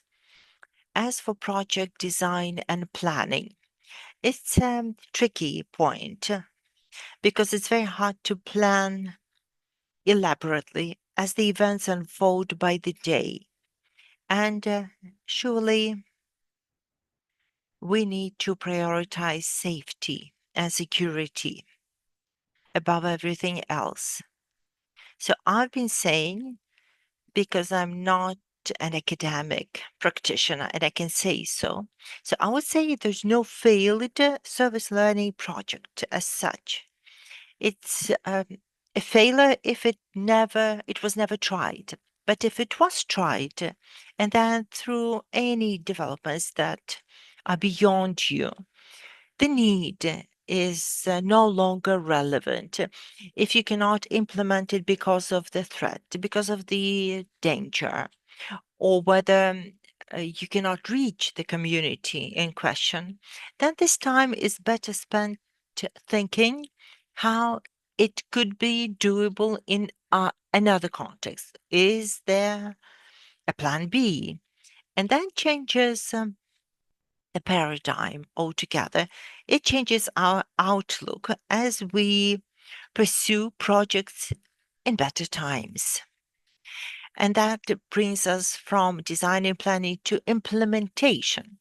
Because in the times of war, the two stages are closely interlinked. We cannot stop planning because implementation will always uh, make us replan. So if we are talking about two stages of service learning in peacetime, but in wartime, the two stages of planning and implementation are inextricably linked. Now, the stage of closure and multiplication. We need to recap and analyze what's been done well, what could be done better, and rapid increase in the needs or decrease in the needs may happen, and that may mean that not all service learning project needs to be scaled, as the need may no longer become relevant or a different need may become immediately urgent. So, ideally, if this is a project that could be replicable every semester or every year, and that will be a good indicator to assess service learning projects, but in times of war, it's okay to have a one off event.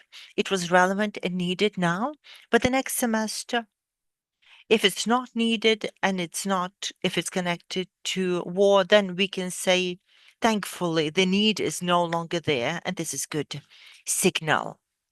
As for cross-cutting processes, I will reflect on it briefly. The first stage is reflection. It's very important, especially in the projects implemented during wartime, and I will deal on it separately. The next element, the next process is communication and systematization. We always need to have a plan B. What if we can't come? How can we implement it online? And the colleagues will speak of service learning, which is another cross-cutting process in the times of war. But we should say that often in times of war, the very structure of the material can be a project as such as documenting war crimes that the legal students are doing. So systematization of a project can be a project in itself. And taking stock of the situation, documenting the situation by the journalist, students can be a way to counter disinformation. And as for evaluation, we need to assess what's been done, not what's planned, because under the circumstances, even if we failed somewhere, but we did succeed in something else, I'm an optimist and my glass is always half full. But still, I would say that in this case, when we talk about assessment and we have assessment methodologies, we know that not everything is implementable in the time of war. We should assess what's been done, how could we prevent the disruption of the project or termination of the project. And we've talked about the time to seed, to sow the seeds. And we are hoping for a good harvest of the project as it is continuing, and also hoping for a good harvest and growth. And I will mention Nicola Stander, who leads the European Association of Service Learning for the higher educational establishments. He used an excellent metaphor that I really appreciate, that the society thousands ago came out with aula as a place for learning, and it functioned well over the millennia when people created universities, studied, left the universities, and continued. The second place for learning with the time of digitalization is the online space, and that is a very powerful sources. People can learn from different corners of the world and access knowledge through an online platform. But the third place for learning is our society. And indeed, we should learn from communicating with the society and learn from the society. And all the phrases were just said, they were not documented. And I wanted to pitch the guidelines, but all of you who'll be trying or improving their service learning projects in the times of war, wherever you are located, wherever you are, please feel that you are the co-creators, because every word can make a difference. I will stop here. You can read more theoretical material in the guidebook, but I'd be very happy to field any questions, and I hope I haven't exceeded my time limit. You're fine. Oля, thank you very much for your presentation. In the first part, as I was listening to you, the representatives and representatives from the Sumy and Dnipro universities, I was thinking how much I admire them. Not being a frontline area close to the area of hostilities, they're not just surviving, but they're trying to rear a new generation of students. And when they say they're fighting for their students, by continuing to evolve, I found that incredibly inspiring. And I would like to thank the colleagues for their testimony. And I would like to thank Olyo, and I noted it down, that there isn't such a thing as a failed service learning project. I will mirror that phrase in the UKU, because the first thing I tell them is have no fear to try something. Something will come out, one thing or another. And I also thought of two important things: the difference between a usual service learning project and a wartime service learning. The difference is the flexibility and gratitude. The flexibility because you are prepared for everything, expecting nothing, and gratitude because we're grateful to have the chance to teach and be with our students. And I have the question. And if my colleagues have other questions, please use the opportunity, use the chat, and I will try to read them as I receive them. But now I would like to start with the question. So, what is the main difference or differences between the wartime projects and peacetime projects? You mentioned the natural calamities, and I remembered American tornadoes and other natural calamities worldwide. And thank you for highlighting that it would be relevant for them. Still, what would be the key distinction?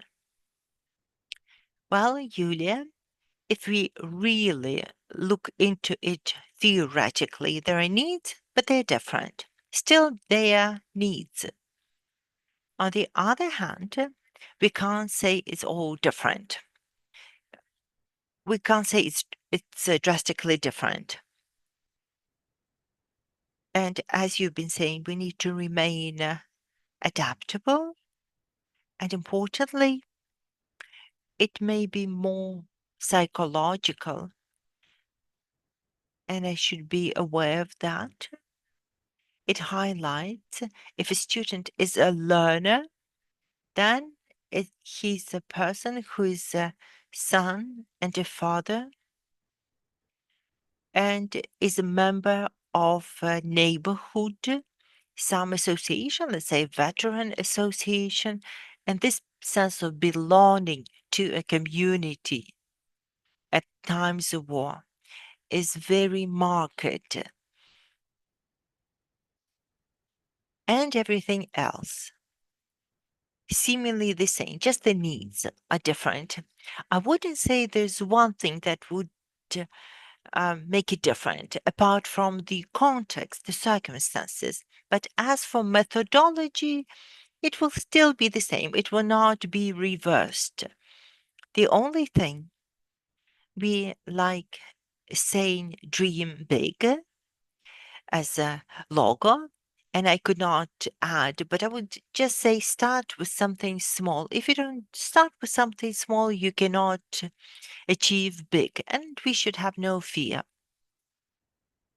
because the war breaks out suddenly and it upends all plans and educational plans too. And we can't wait for the next semester to start service learning pedagogy. So the circumstances change. People have a different perception. The importance of security and being together are heightened. And a lot changes, but still it's not that much. But for the context. Thank you. And I recall our excellent writer, Lena Kostenko. The life is going on unredacted.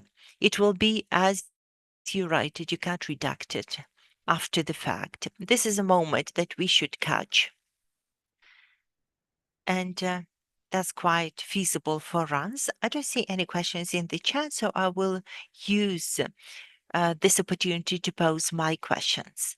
So I will ask you, what can the unique challenges and opportunities be for service learning projects beyond security considerations? We know that the security is challenge number one. What are some other challenges?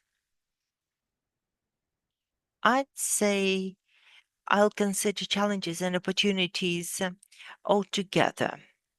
We had a professor from UKU speaking out, and during war, we noticed something we wouldn't notice before, and that is using the software.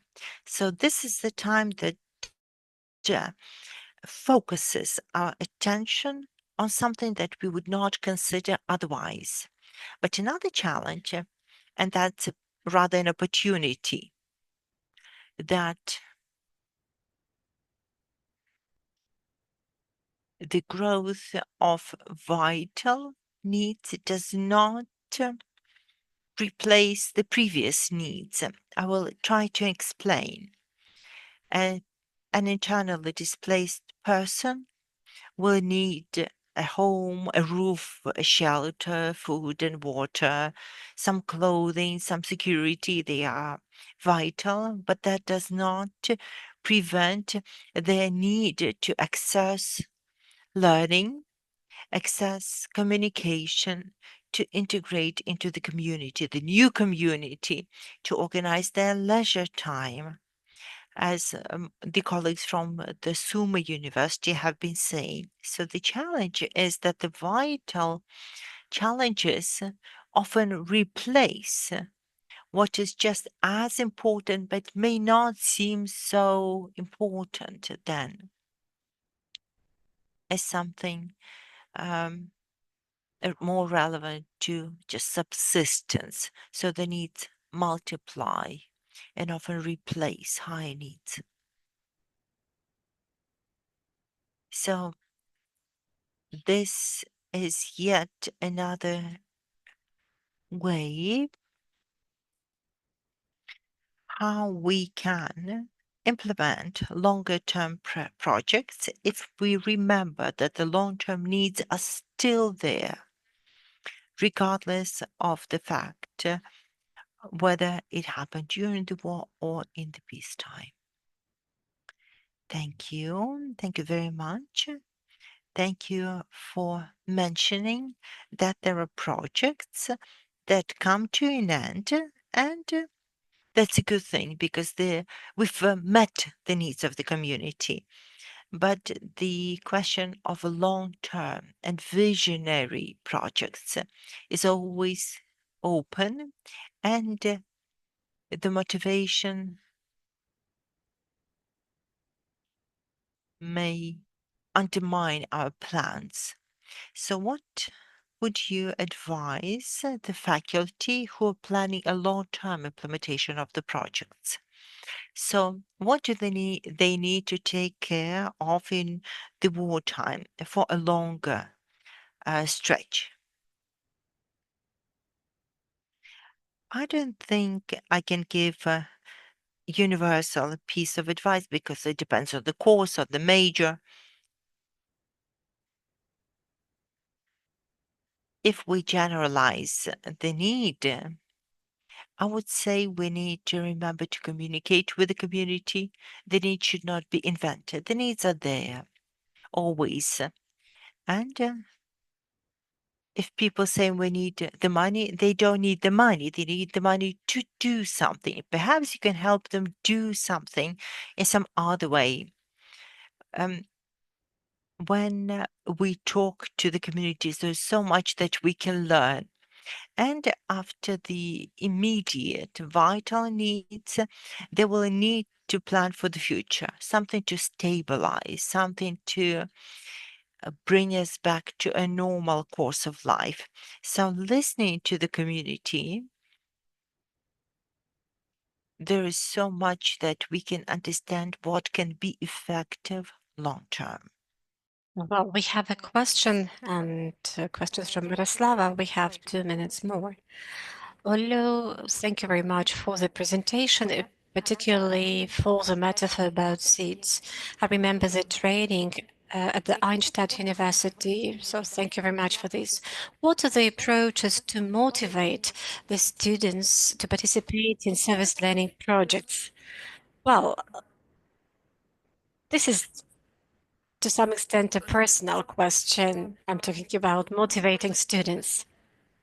On the one hand, in our university, we have more or less stable community where you can plan something for the future.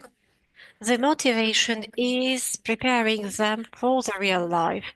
This is the first idea that occurs to me. I would like to probably work on the strategy, how we can mention to the employers that, well, diploma is really good, but when a person participated in service learning project, this is a bit more than a diploma. This is not just about practice, but understanding the community the students live in. So probably it's about personal growth. the argument that we use to attract students to participate in such projects. Thank you very much, Olha. I do hope our students from Ukraine and from other countries of the world have heard that they can actually put down in their CVs that they have already hands-on experience, so they do not have only academic skills, but also practical skills. And they have tested whether the things we teach them work or not. Thank you very much for the question. Thank you very much, Olha, for the presentation.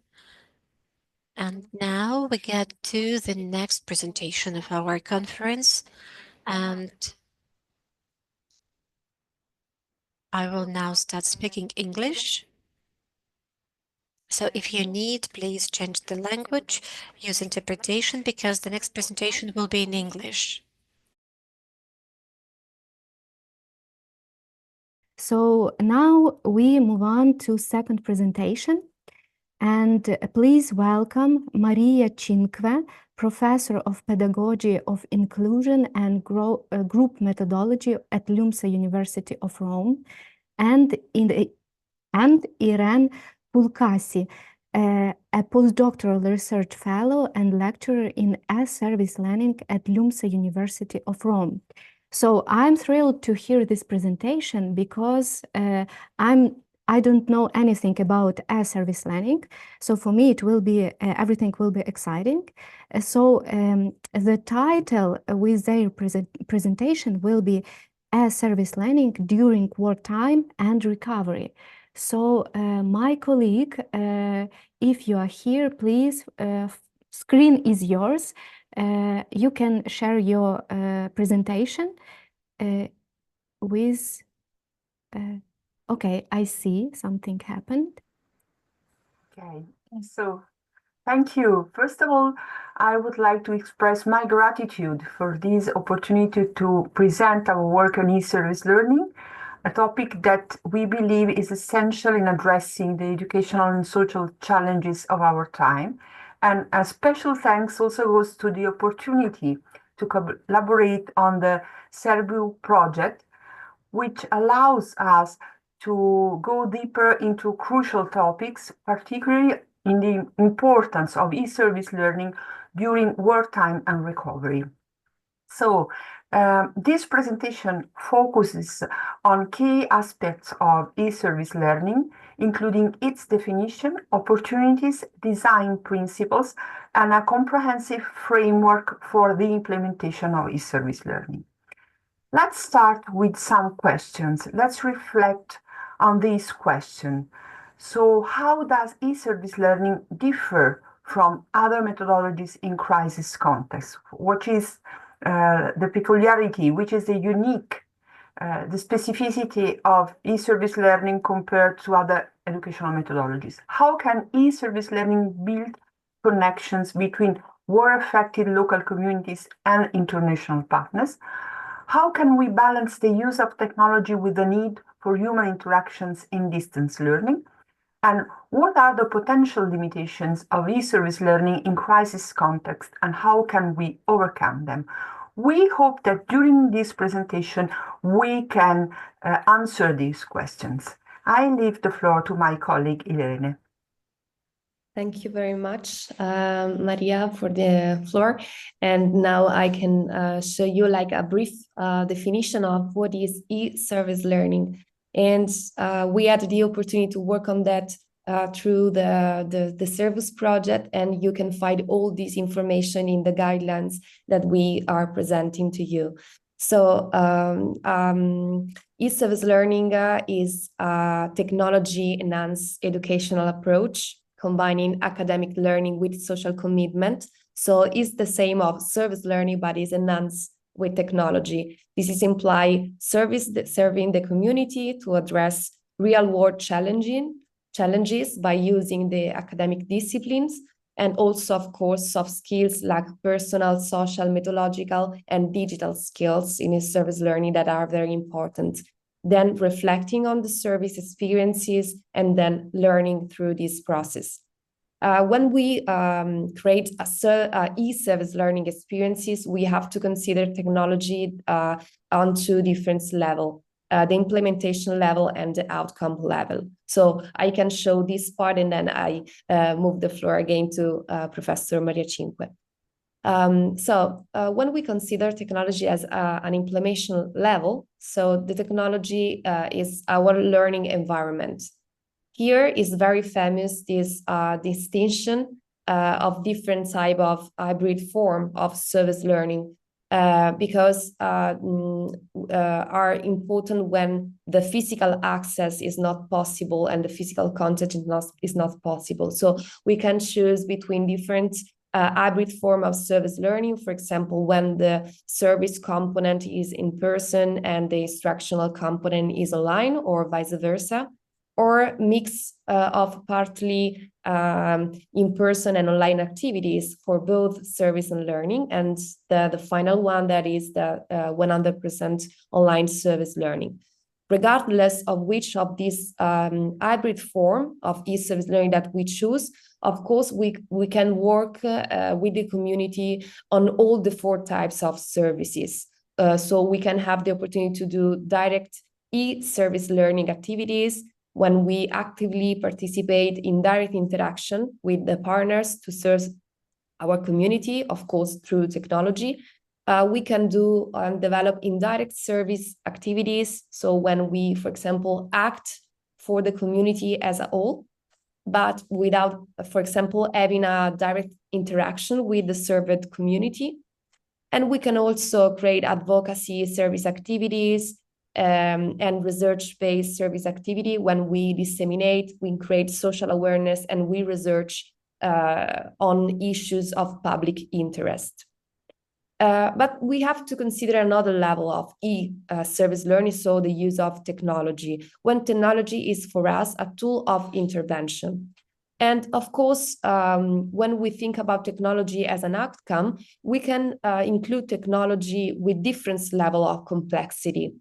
For example, technology can be used as a simple channel that allow us to reach a community at distance, but the technology is not used directly linked to our project objective. I give you an example. If we use, for example, a video call platform for remote psychological support, in this case, technology is basically the medium, so it's a channel in order to implement our project, but students do not need to have any particular technological knowledge to use on digital skills. The second aspect or the second level could be when we use technology as a channel, but in this case, the technology is intentionally linked to our project.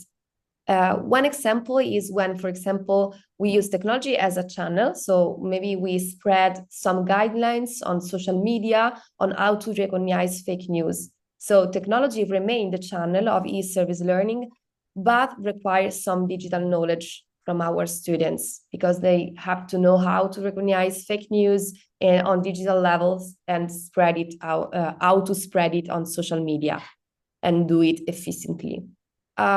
We have another level, so it's more difficult when technology is part of our goal, so is part of the product of the project that we want to create, and include existing digital tools and resources. In this case, for example, we can create a podcast, so we can involve women that are at the war front, and we can talk about resilience, and so to spread their stories. And in this case, technology is part of our project because we are creating like a podcast using this type of tools, but we are not creating new technological tool. And this is the case of our last level of complexity. So when we that requires high-level expertise to develop a technological innovative solution.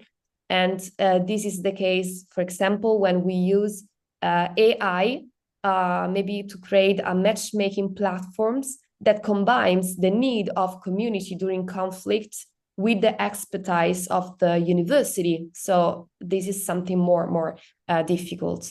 And you can see this division of the technology in our guidelines that are resumed with this framework and this graph. So of course, this gives us a lot of opportunity so we can overcome geographical barrier. And to answer one of the questions of Professor Cinque, of course, it's very important to create international collaboration with other partners, give us some work flexibility in terms of transportation, hours of work. And as an important aspect, I think that it is a youth-friendly languages, and give us the opportunity to work on digital learning skills. So to use something that is very close to young people, but at the same time, we can have the opportunity to teach them how to use these tools in a concrete and responsible way for the community. So please, Maria, you can go ahead. So starting from these classification, we designed in another project, we designed e-service learning design principles, which are the foundations of practically guidelines to create successful projects.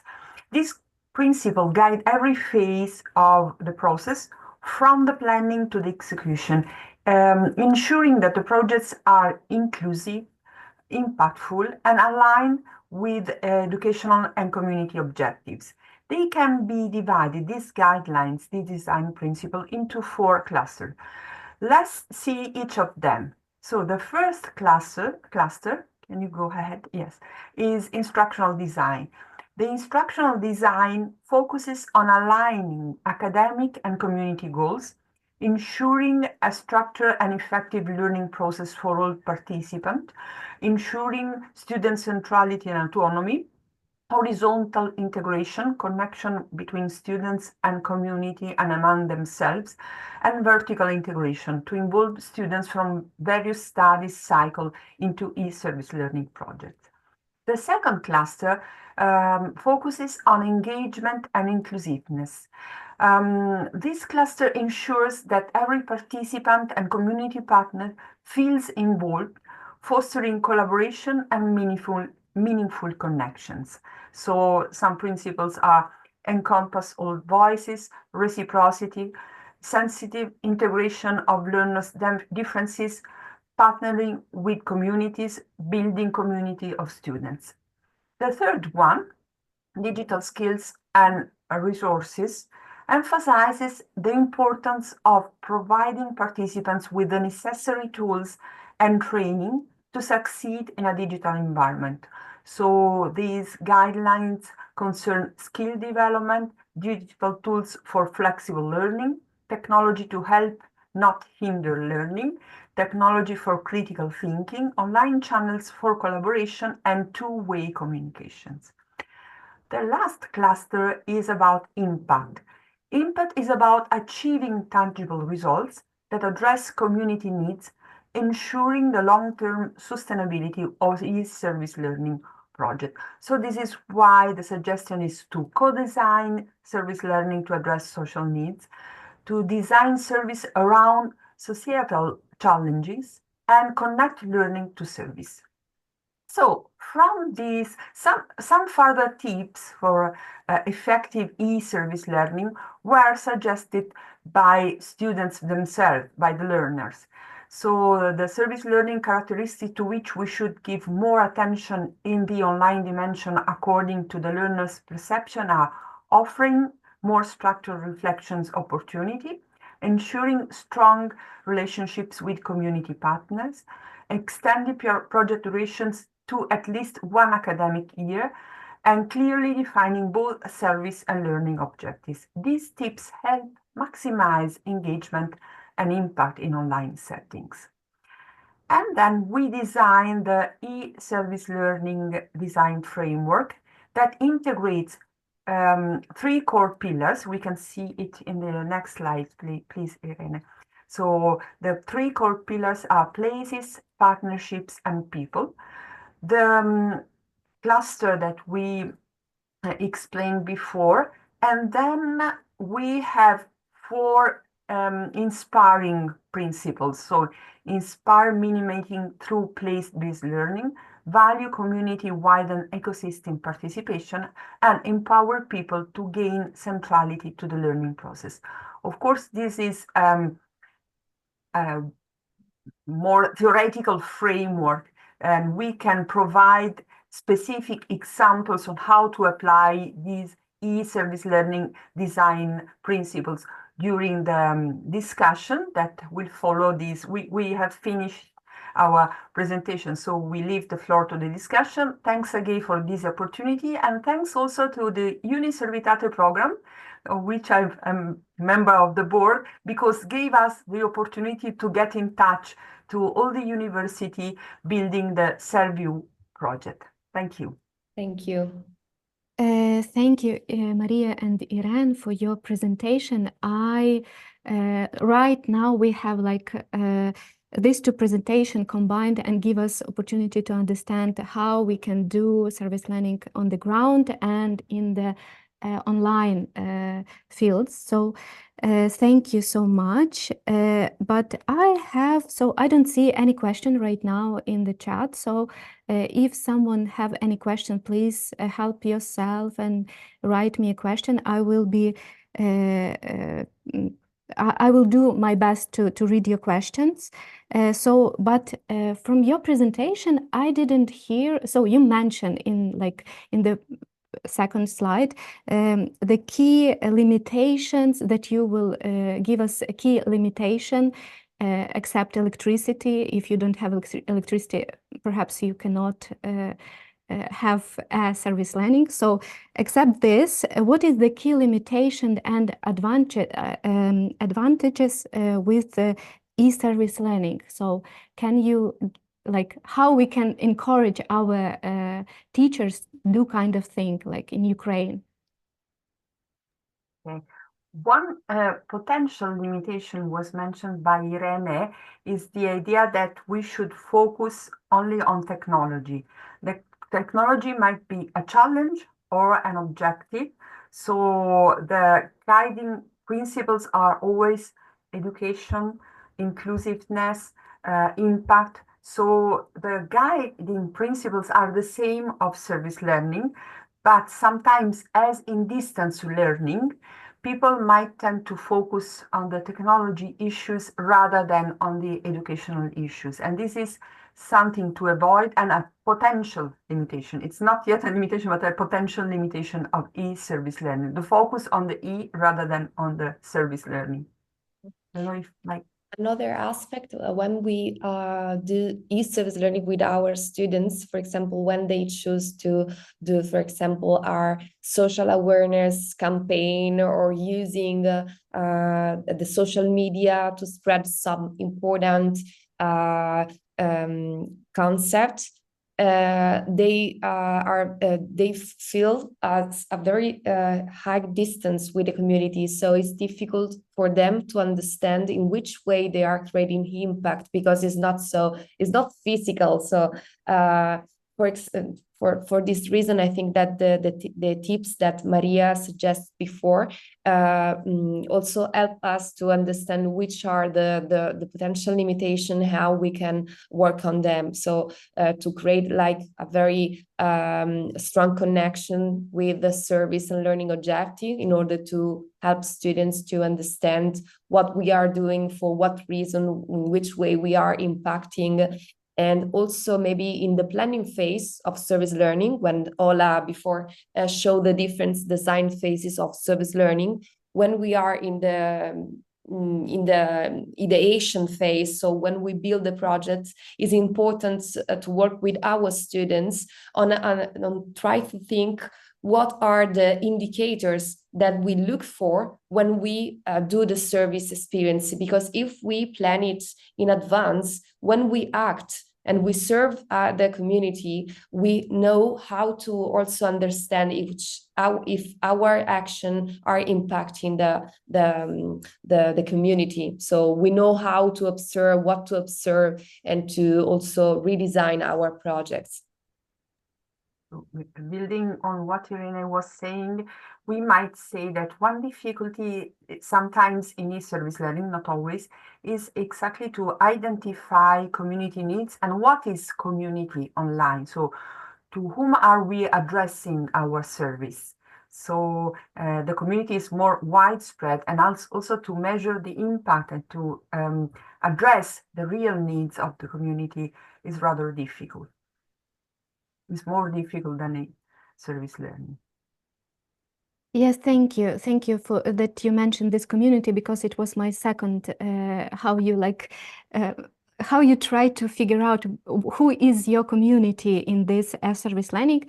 But thank you that you mentioned this, like that podcast online platform and I understood that I use service learning, but I didn't know it. So thank you for this, and especially thank you for this youth-friendly language. I think like for professors and teachers, it is really necessary sometimes be in the shoes of their students, and this service learning really helpful. So I have one question in chat. So it is, what are some innovative ways to assess students' learning outcomes in an service learning context? Who will start? Yeah. So first of all, it's not easy, but I think some of the tools that we already use to assess service learning in presence might apply also to e-service learning. One thing that is peculiar of e-service learning, but not only of e-service learning, generally speaking, of every activity that takes place online, are digital portfolios. Digital portfolios are well known since long, and I think digital portfolios are particularly useful to provide evidence of what students have produced and to assess what they are learning online through e-service learning. Then, okay, Irene, you have to unmute your microphone. It's okay. Yeah. It's a service learning. We just tried. Exactly. Yeah, another aspect maybe is involve also students in using short videos, like the elevator pitch is a strategy when maybe students can count or tell their project like in 1 minute or 3 minutes. So they have to be very clear, and they can use also maybe TikTok or some other type of tools to create this type of evaluation and communication, because communication and involve the students in the communication activities. It means involve them in a reflecting activities. That means also help them to evaluate their activities. So, and work on communication skills, digital skills at the same time. So this is an important part of e-service learning, and to be creative with technology. Yes, thank you. I have one more question for you. So as professors and as teachers, how you overcome psychological and social distance, how you make your students, how you try them, make them like small groups and friendship groups between them. So how you do this? Like, can you give us some tips? Because we need them. First of all, I would like to say, this is my opinion, that sometimes when possible, maybe not during work times, it is better to have blended models. So models, the second or third type that e-service learning that Irene presented, because in this case, you have some moments in which students are in presence and some moments in which are online. Generally speaking, also in distance learning, what we have learned, literature has discovered, is that blended learning or even kind of distance learning where students from time to time can meet in presence enhances their participation, their sense of belonging, and their sense of being a community. Then there are different tools, different ways of creating online groups, of engaging them even when they're online. And I particularly like this comment that is in the chat, that perhaps e-service learning can enhance the sense of belonging of students who don't have the opportunity to be in presence in their country or in other countries. So always the digital tools help us have an extension in ways where we can't be physically present. So even today we can see it. Yeah. I think that another aspect that can help us in order to create this sense of belonging among students when we do 100% online service learning are the reflection moments. So maybe as teacher, we need to think to create more events in order to reflect with our students about what we are doing together, and also maybe to give them the feedback promptly. So create a way that students among them can give feedbacks. So and us can give to them feedbacks. So this is something that we included as the tips to this e-service learning that we obtain by collecting some data through our students. Okay, thank you so much for this really helpful for me, especially presentation. Thank you, because it was for me really helpful, understood that I use air service learning. So thank you for this. And right now we will have a coffee break, time for coffee break. So enjoy yourself. And we will come back in a half an hour, and we will have next to presentation with title Service Learning for Peacebuilding and Civil Engagement, and reflection on service learning project as tools for personal and community resilience. So come back to us in a half an hour and see you. Sophia will be continuing this next part of conference. Thank you.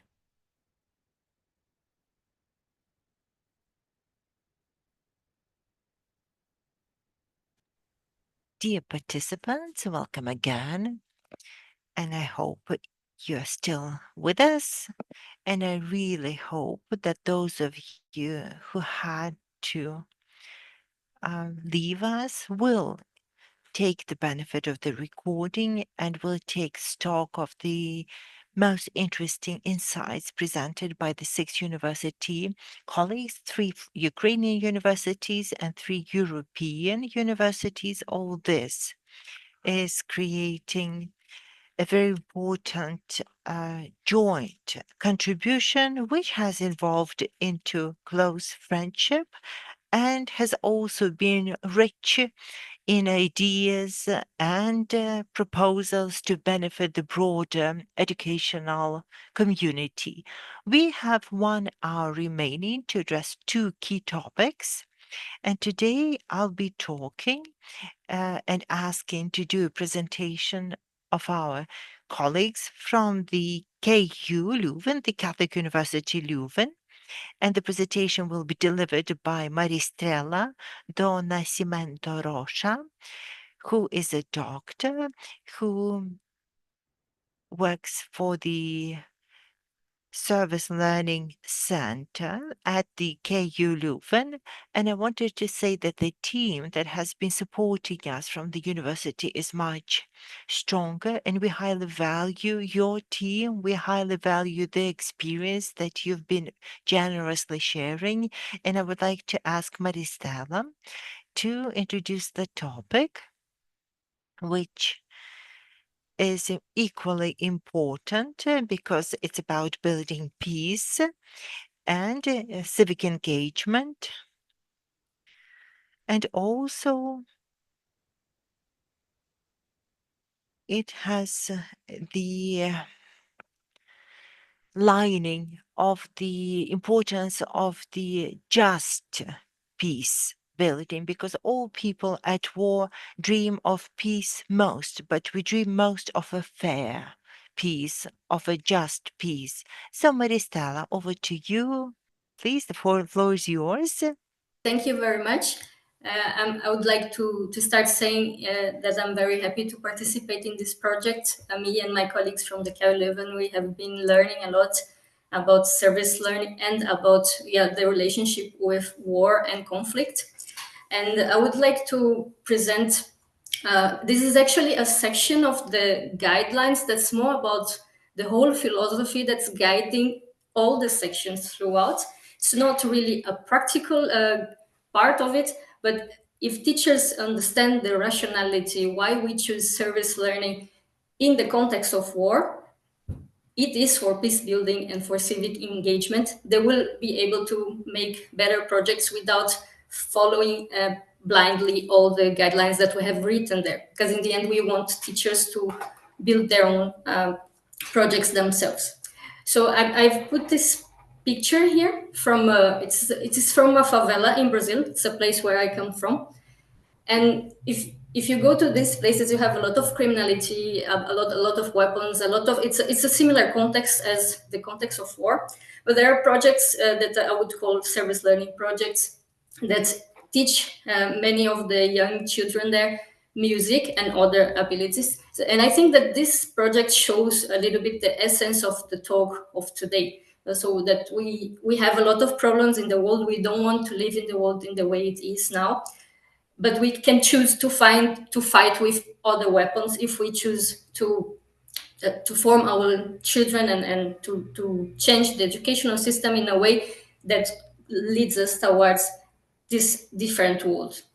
So we know that in the case now we have the context of war in Ukraine, but we all know that there are wars happening in many parts of the world. We have many conflicts going on right now in Africa. We have the example of Palestine. We have many civil unrest in many places. So service learning is very important for us to understand what's the role of education in such a kind of society, and what can we do to change it.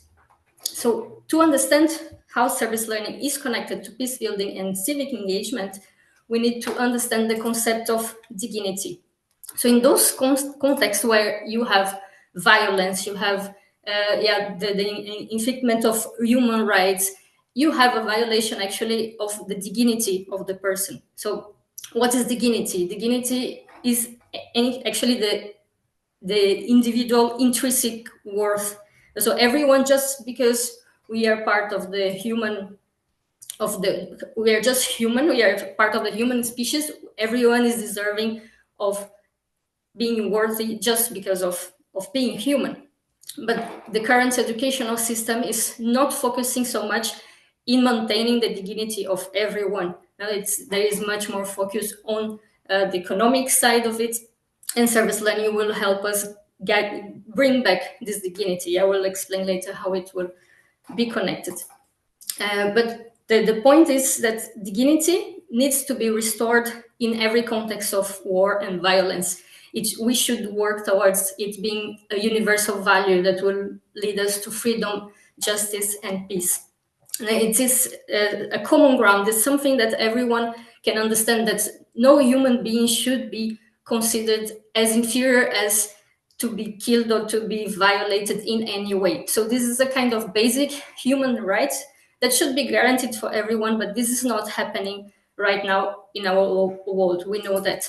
So this is a tool for peace, dignity. We really need to focus on this. And what is then the cycle of violence when you don't have dignity? So when you don't have dignity, you have dehumanization. So actually what makes us human is this dignity, this right to exist, right to create, right to be part of the world and our societies. So when you don't have this, you have dehumanization. You consider the other as less than human, as some kind of other type of being. And then this kind of idea start to justify discrimination, inequality, hate crimes. So because you think, for instance, that Black people are not as intelligent as white people, you start justifying why they should be performing certain kinds of jobs than other people.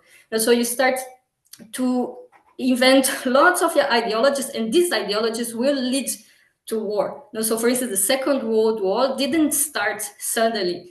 So the hate towards the Jews started way before that ideology about them being inferior as humans, or as not being humans, started way before the war. So we in education need to work much earlier than when there is war itself. So because of this discrimination, you have hierarchical systems created in society. You have some types of people who will do certain types of jobs, and you create a whole relationship between countries from the north, from the south, who dominates who. And you have this, even in service learning projects, sometimes you have this one trying to help the other, but actually you are still with this idea of the other one being inferior, and you repeat the cycle, because each time you consider the other one as inferior and as not having an intrinsic worth, as not capable of thinking for him or herself, you start dehumanizing the person again, and you start a cycle of conflict. And violence, a cycle of violence. Violence is not only physical violence, it's not only in the macro level, as we see now that's happening in Ukraine. You can see very clearly that this is happening, but violence can also be very subtle. It can be just in the relationship between two people. It can be also in the micro level, and both levels are very important. And we in education, we will work more in this micro level, in the relationship between teacher and students. So you have not only physical violence, but you have psychological violence, you have psychological manipulation, you have symbolic violence. So when, for instance, a student comes to your class and you have only handbooks with photos of white people, but this student has another skin color, this is a kind of symbolic violence. It's giving the message that he's not welcome, or he shouldn't be part of those people, like those who are in the picture. And in the end, violence is essentially starts because of the lack of dignity. And to start understanding how can we then do something about it, right? It seems quite impossible as teachers just to do something about it. But to start thinking, we need to understand what conflict is and how it generates violence. So we have good types of conflict, but I'm talking about the bad type. It's not only in war. So every time that we have divided societies, we have different points of view, different ways of living.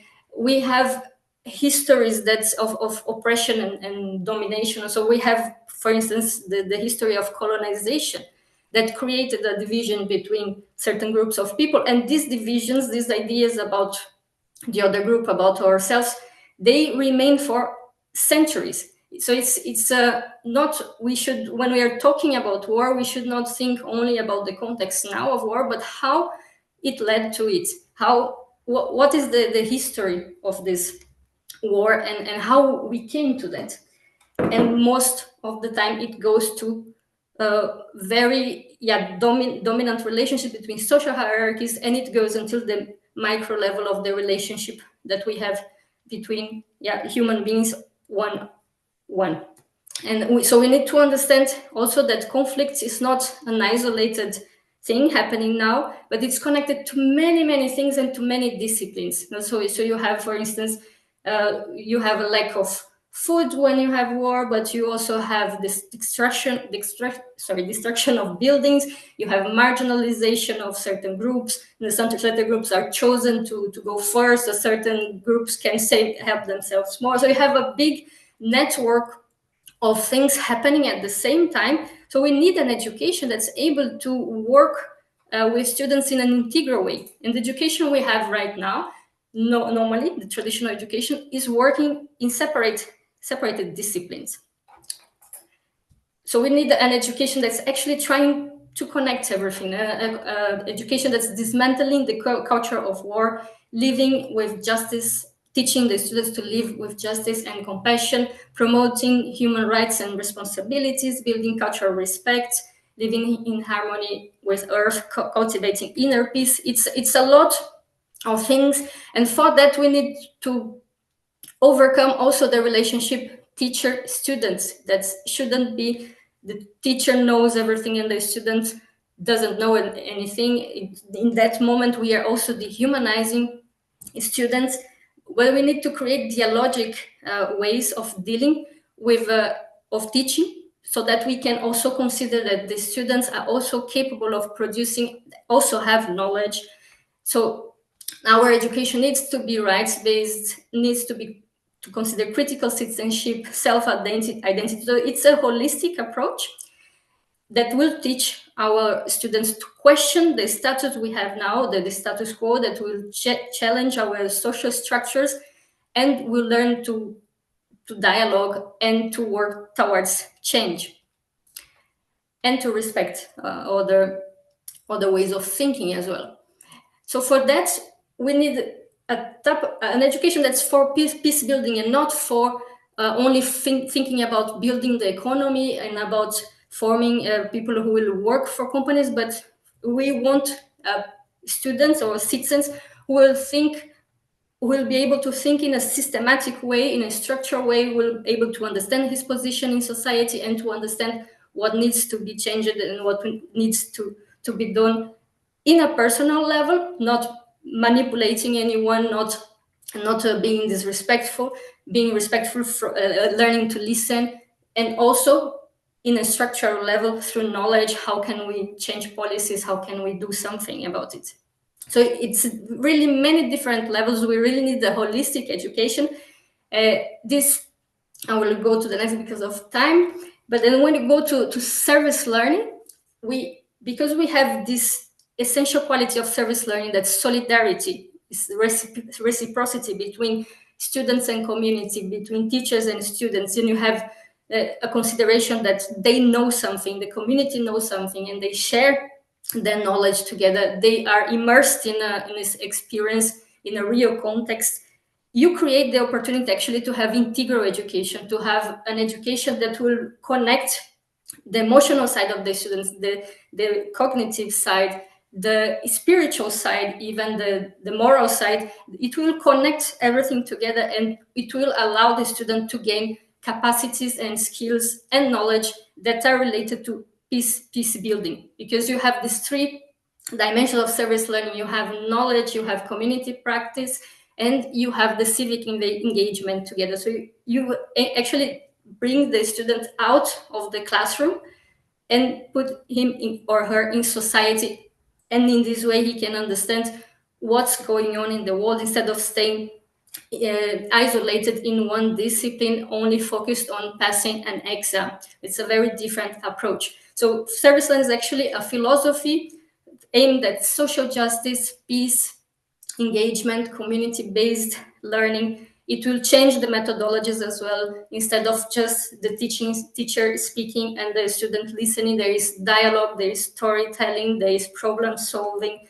And so you have solidarity, listening, reflection. It's really a complete method. The student can understand systemic inequalities if it's designed well, and because the curricula is revised. So basically, it's creating a culture of peace and for civic engagement. So that's my explanation for why service learning can be a tool for peace building. And we know that this is a very, very difficult challenge. We took this challenge in these guidelines, and we hope to have done a small step on it, one life at a time, one community at a time, and one country at a time. Thank you very much. Thank you. Thank you very much. And thank you. Your presentation also has references. So those who would like to dig deeper, they can always go into those references. Thank you for that, because it gives some additional materials. You know, when I looked at this slide where you had a lot of errors, a lot of pieces, I thought that this is almost like everyday life for Ukrainians right now. You know, the complexity is so huge, and you can have one vision of the day, but in the end you have totally different day, and this is like how I see my day. Maybe not today, it's more linear a little bit, thanks to you and thanks to our event, but overall almost every day for, I think, not only Ukrainians but for many people in the world looks like this. And then on the other slide you have, I think on this next slide you had I thought that those are attitudes which we can develop in our students. Maybe you can give an example of one or two projects which KU Leuven developed and which helped you and you saw results. We always are inspired by some examples. So if you have some of those, we would truly appreciate them. Yeah. There is one project in which I recently participated in a village called Doel. It's a village in Belgium where the inhabitants were being threatened to, they had to leave this village since the 70s because the harbor wanted to expand. So basically they would not be able to access their houses anymore, but there was a lot of problems going on in this process, just to summarize so that you understand the context. But there was a service learning project from the KU Leuven where the students from architecture, they went to this village to try to build something together with the community there. So basically the students were immersed in this experience. They, for instance, helped with trying to design solutions for the buildings that were already damaged because this village was left. It became almost a ghost village in this process. Many people left. So the inhabitants, the people who were still living there, needed a lot of support to continue living there, those who chose to fight for the place. So the students went there, they even spent nights with the community. And after this project finished, the students reported really having more empathy. They were feeling really responsible, even though they were not living there. They were feeling responsible for the community as well. So they really felt like in their hearts, it was not like just doing it for the discipline, for the university, but they were really doing it for the community because they saw it. They went, once you are immersed in this situation, you go to the community and you see what is the problem that's going on. There is no other way for you not to learn this capacity of feeling of responsibility and of social justice. So they were more also thinking more better about themselves because they could act, they could use their own knowledge in this project. So they felt also that they could contribute in some way. So there were many things that I could continue speaking, but this is one example where I think that peace building capacities were taught in a service learning project. That's interesting because it reminds what I have mentioning, that students get out of their bubbles, which they create so nicely in the universities. They maybe not in the first month of their studies, but after first year, probably they feel some kind of comfort zone. They already know how to navigate in the university, and being part of this bubble for 3 or 4 years or even 2 years does not make big change in their attitude. So getting out of this bubble helps a lot. And and it's interesting that you have mentioned that they stay overnight there, or maybe a couple of days. It makes relations longer. It makes just not a small visit where you have everything nicely organized, but being part of some bigger problem for a while. My second question would be maybe more on the side of the faculty member. So you have this beautiful flower right now on the screen, and I understand that this is from an article, but maybe KU Leuven has something as where you have it as a where you have something developed, some concept which is guiding faculty members, what attitudes can be developed or are encouraged to be developed among students. We have developed our own model at the Ukrainian Catholic University. So my question would be how much having such concepts within institution, how much it can help faculty members, or we should not spend time on that? Yeah, it's a very difficult question because I think the answer is yes and no. And sometimes that's why I'm asking.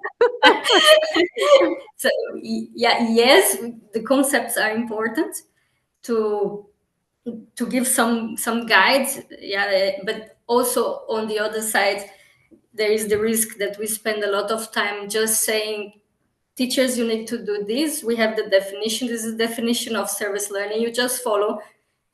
That's actually my feeling with most of the courses that I see everywhere, that we are doing this, telling how to do things, but we don't really know how it works in practice. So that's the risk of the separation between the work that academics or staff members, everyone in the university do, and the people who are actually teaching those courses. And so this is a big problem that I can discuss for 1 hour, but it's definitely important to define, but more important is to take action, I think.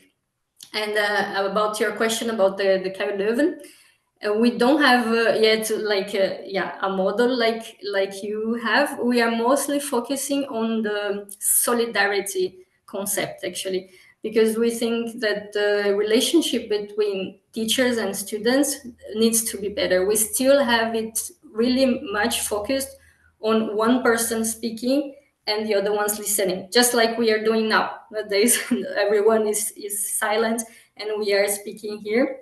And this is really much the reality in the university all the time.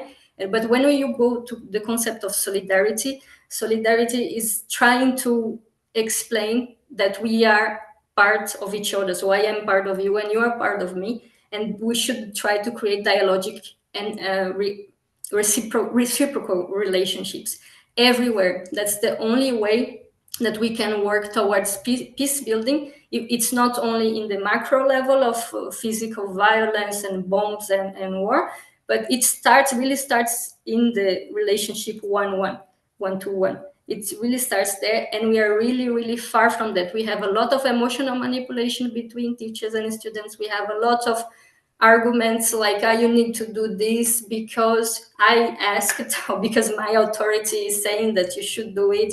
I didn't prepare my class well, but I will pretend that I know things. So and then this creates a lot of stress and emotional stress among students. And this is a type of violence. So we are working with this concept of solidarity, trying to institutionalize it in the KU Leuven. And hopefully we'll have also some models that help. We are trying to work also on some models to design service learning, but it's still not finished because it's a lot of work. But we have used yours sometimes too because they help. Thank you. It's good to know, and we are very glad that more institutions and more people are using. Maybe it depends also on the size of the institution. Still, Ukrainian Catholic University is pretty small institution, and it takes less time probably to have this consolidation process of different thoughts and discussions. And of course, KU Leuven is a big university, and you would need to engage many more people than we do usually.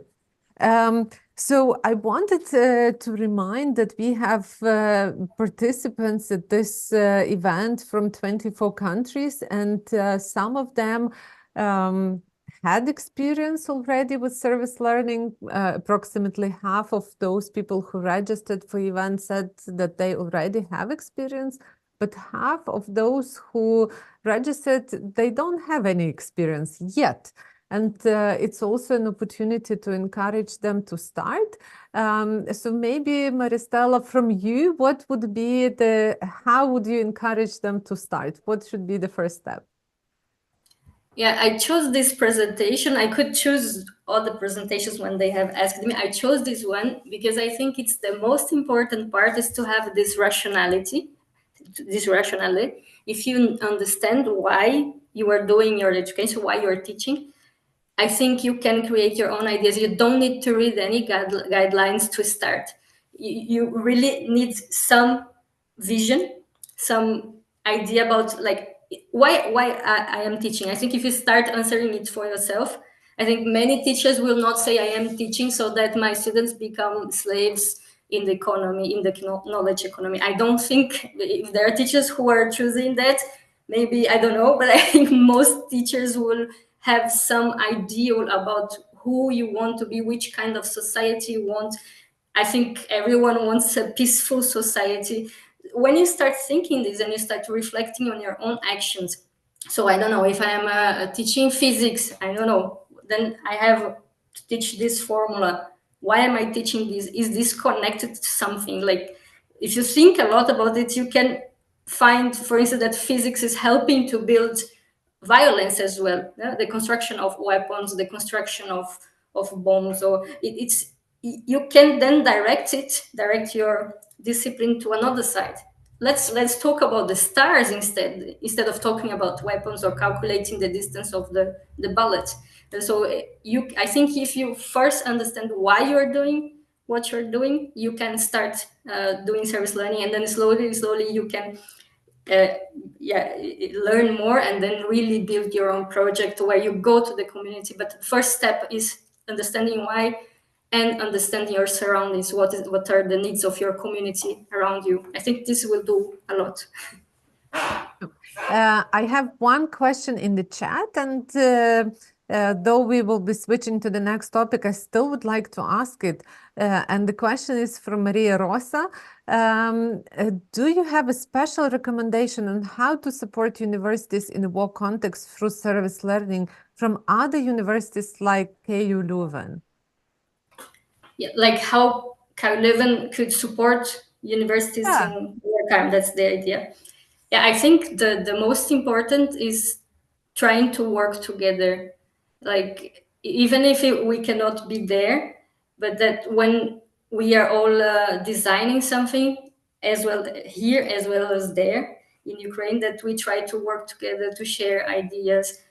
We share what we're doing here, you share what you're doing there, and I think that's the most important part. And of course, if we can find money that's to help, that's I think the most needed thing right now.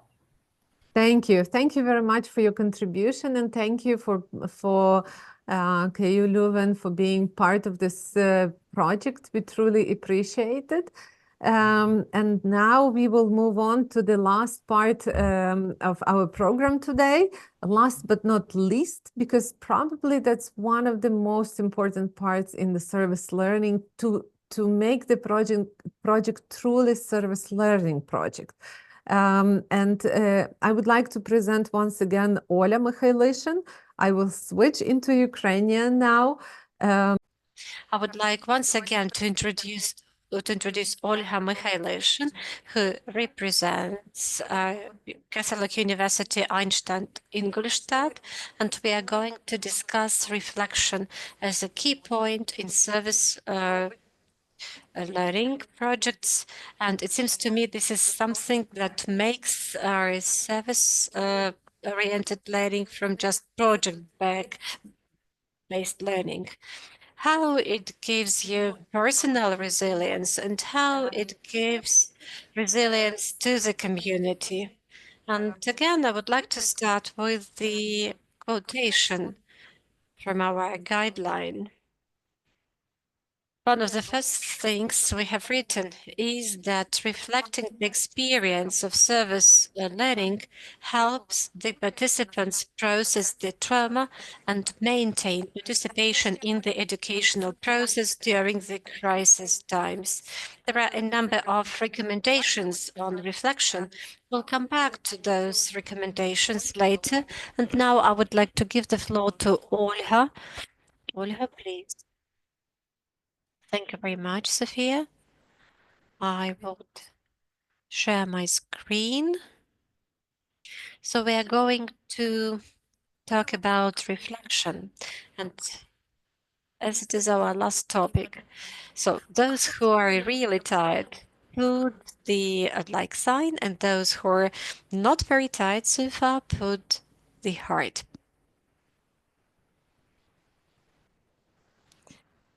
Yes, I see lots of hearts because I almost physically feel that you're a bit tired. So Maristella has just said this method, the method is really nice when one person is talking and the other people are listening. So I would like probably to reverse this method, and I will start with questions. The first question, please, if you have the opportunity, indicate in the chat approximately how much of the information you received today was new for you. Please indicate it in the chat. And I will also put down the percentage because I have also got some new information today. Well, will not voice who has indicated the percentage. It's just important for us to know. Thank you very much. Those people who are still thinking, you can add your figures. And my next question will be, probably I will even ask a couple of people to mention it aloud. Which topic or information was the most interesting for you today? Can somebody actually answer this question? Nobody wants to answer? Probably just one sentence. What, in your opinion, was the most interesting point for you? Here we have the answer in written form. Just asking those who are around us, e-service learning, the steps to do a service learning project in the war context. Impressive. Taking the opportunity to ensure self-development of the students. Practical cases from Sumy University, all the service learning projects are good. The interesting point about racial violence within in the content of the teacher, I have never thought about it. Thank you. Those who would like to mention your most interesting topics, you're welcome. Our victims questionnaire, e-service learning. Thank you very much. You may add some more. And one more question. If you organized a similar event in your university or your school, or if something like this has been organized once again, what other topics should be addressed? Probably there are some topics that you think should be included. And I will voice the questions. The students very often do not think how they can influence the processes around. I got the understanding about specific issues related to this idea. The changing of software for enterprises are remote learning as the basic type. Interesting cases. Probably these are already answers to the third question. What else could be included? Today we have spent almost entire day together, but probably we are going to organize something like this again. Networks for service learning during wartime and recovery cooperation, step by step how to build a course in service learning, you can actually answer, because the answers to the questions are important, but in order for us to move forward, I will proceed with my presentation. Reflection is a bridge between learning and service. So in English, it is service learning, and we are talking about two issues, two elements, learning and service. And here you see this picture with this nice bridge, a round one, and we are talking about a cycle-based process. We start with reflection at the beginning of the project. We discuss these things with the students and with the partners from the community. We discuss what we want to get from the project. Do the students know anything about the community they will be working in? Does the community know what it wants from the students? So we ask those questions in order to reflect on what are our expectations. And then we go on that bridge, and in the process of implementation of service learning project, in the process of specific cooperation with the community, we just see what's going on, whether we are doing something we expected ourselves to do. So this is the communication, and this is also the reflection in the middle of the process.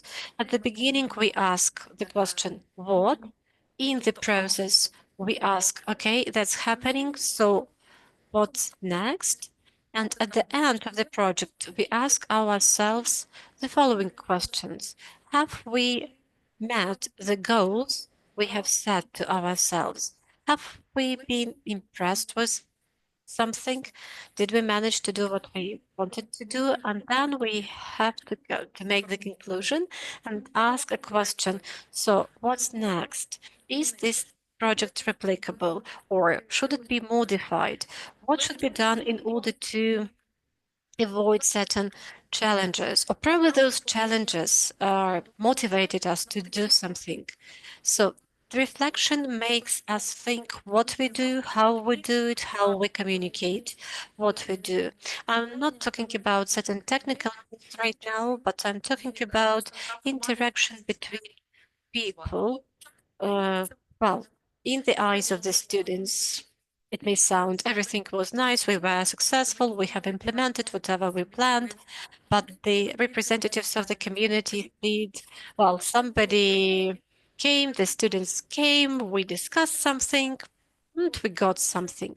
So these are bilateral communication probably can push us to something else, to some other actions.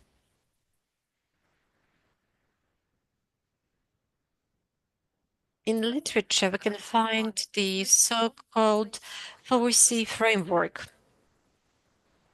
Reflection can always be continued, it can always be connected, it can always be related to the learning objectives, it can always be challenging, it should focus our attention on certain specific issues, important issues, it should always be contextualized. That means we should understand when, what are the circumstances, and why this or that project has been implemented. And also in our guidelines and in some other publications, you can read that the means of reflection can be different. Theoretically, we may classify them into, for example, open and closed ones. Closed ones, when you guided. For example, the teacher asks certain questions the students have to answer, and open or not guided when the student has a task and the student can perform this task in a way he or she considers it proper. It can be written or oral. It can be general when the entire group gets together, or individual ones. And also in terms of form, reflection may include different tasks. For example, certain art-related reflection. For example, even this picture here is not accidental. You see this round bridge, and this is my reflection, how to describe those cyclic reflections. And the students can, for example, paint something, can make up collages. They may do some journalist work. They may prepare an article. They may write a diary of what is happening. So this may be very different forms. For example, every student will have a color, and every student will mark his or her mood, whether it is warm or cold, for example, light green, dark green, and then you can compare the diagrams and see why on a certain day people were in a bad mood. This could be advocacy reflection when following a project, the student decide, let's reach out to the local government, let's write a petition, or let's write a letter to a local newspaper. And that is also a reflection of a kind. And you can read more in the guidebook about it. Another thing I wanted to bring to your attention, the reason why the reflection isn't just a bridge, a link, and an important component or an ingredient in service-based learning, but why it is so important in a collective or personal resilience building or stability building. Because we did say a few times, and this is something I wanted to say too, that we consider different topics from different angles, but many points are repeated. And reflection is a psychological tool. I'm not a psychologist, but we know something that we call an experience that has been processed and lived. And often the students have traumatic experiences and have traumatic experiences during the project. They may not have realized how deep their trauma is, but this is something that they come to face. And we can talk these things through, and that can also help. I know that the instructors, the professors are not psychologists proper, but having their own experience of often having the adult experience that they can draw on, they can know that the project is traumatic for a student or several students, and it's better to stop them. It all depends. If there's a war crimes documentary project, it could be a very painful encounter with the reality. And if it's too much to bear for a particular student or a group of students, perhaps the best decision is not to have the students continue doing it. And the sense of belonging that we've been discussing, where the student feels that he belongs to a community, but also the community feels that they belong. The more the universities open their doors, embraces and eyes to the community, they will know that they have no one to rely on. Some will have the knowledge that may be lacking elsewhere, some other opportunities. And my first presentation was based on the quotes that I had heard and the words that I enjoyed. But today, to complete this presentation, I would like to leave you with a quote that is very common, but I will leave you with a reflection of reflection. As John Dewey said, we do not learn from experience, we learn from reflecting on experience. And I will stop here and I will be very happy to answer any questions that you may have.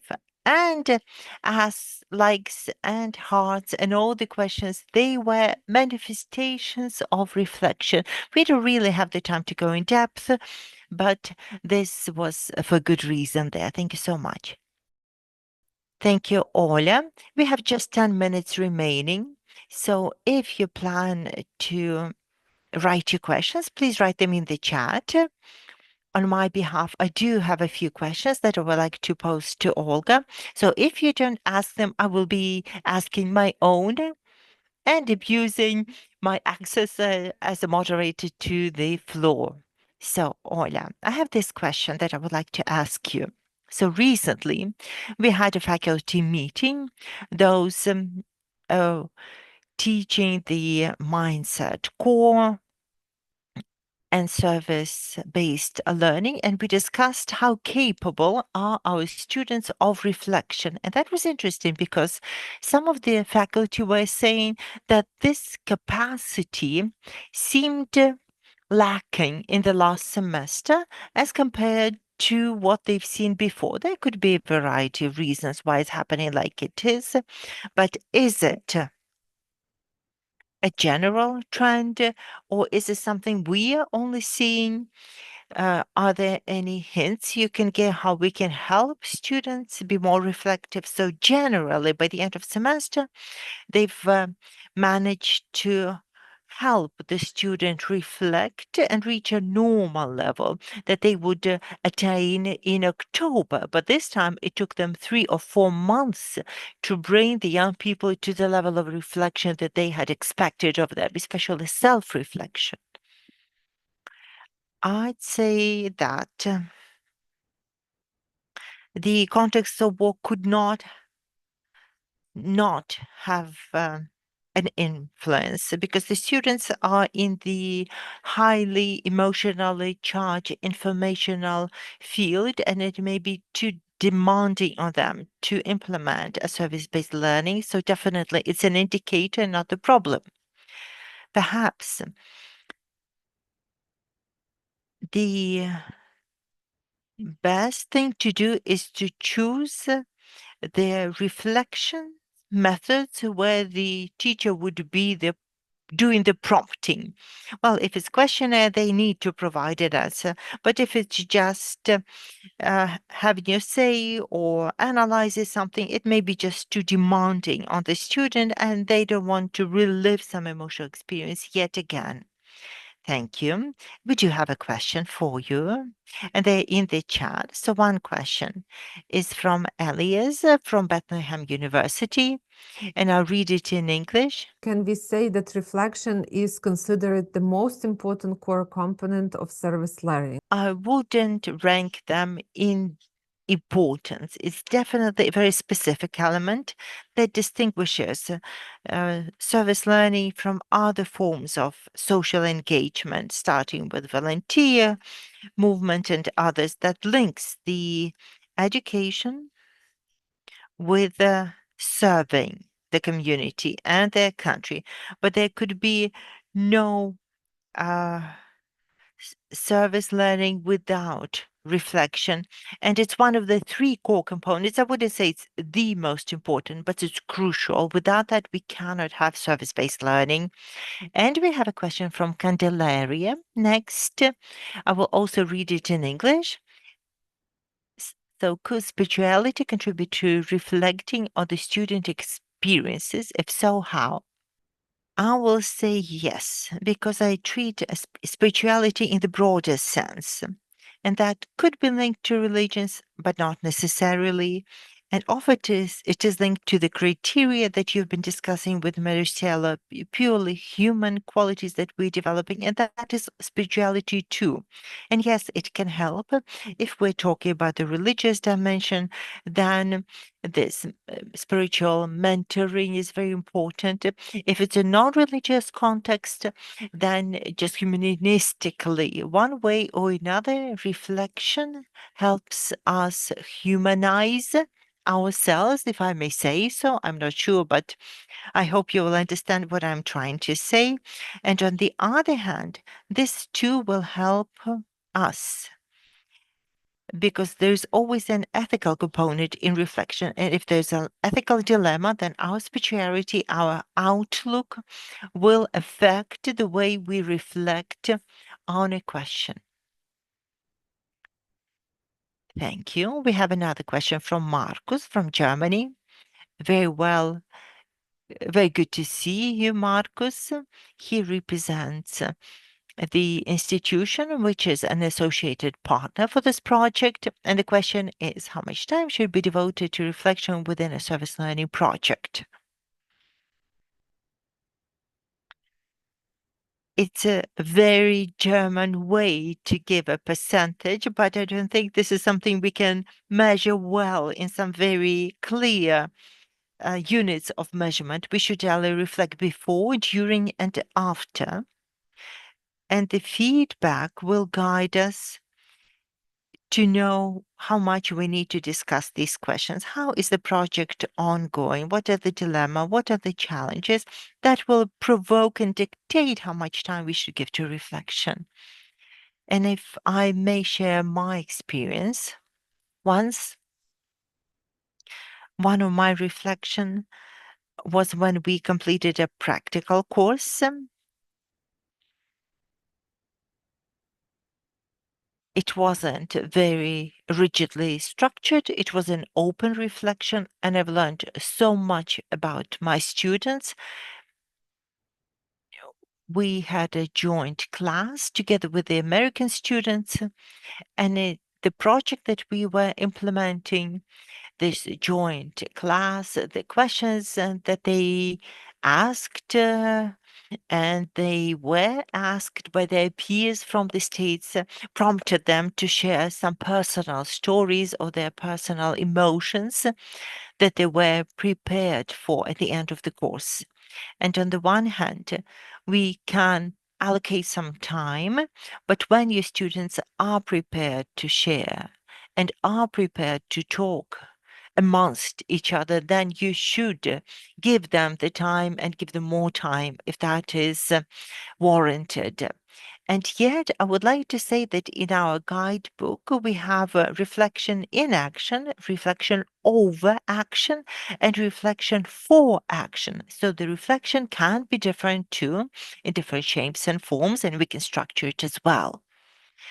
Well, dearest friends, it appears that if we don't have any more questions on reflection,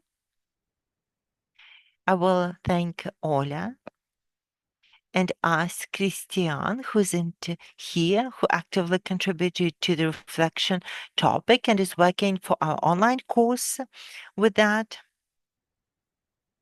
And I would like to remind you that now we're developing an online course that will be in 2 languages that we'll be using and disseminating amongst the Ukrainian educators and faculty and international educators. And Candelaria is asking, how can we access the materials? Will the materials be made available? Sure, all the registered participants will receive the materials. They will be in one dedicated place, and this meeting is being recorded. It will be edited properly, and we will send it out for you to access, and you'll be able to share it. You'll be able to watch it, share with others. We'll try to make sure the format is convenient for people who don't know that much about the project or don't know about service-based learning that much, so that they could learn so much more. And for those who are the members of the evangelized service learning community, we can keep improving and keep becoming better and better. We are very grateful on behalf of the Ukrainian Catholic University. We are very grateful on behalf of the ServU project. We are so happy that 240 people registered for the meeting and will receive the materials. We are very happy that the people have jumped at the opportunity. As we know, all that you need to do is make a first step. But there's no right or wrong way to do it. We need to start doing, reflecting, and becoming even better. Thank you so much. And also, I would like to thank the technical team for their support, and I would like to thank the center for teaching and for development of teaching and learning of the Ukrainian Catholic University, which has coordinated the ServU project. And I would like to hope that we will see you again soon.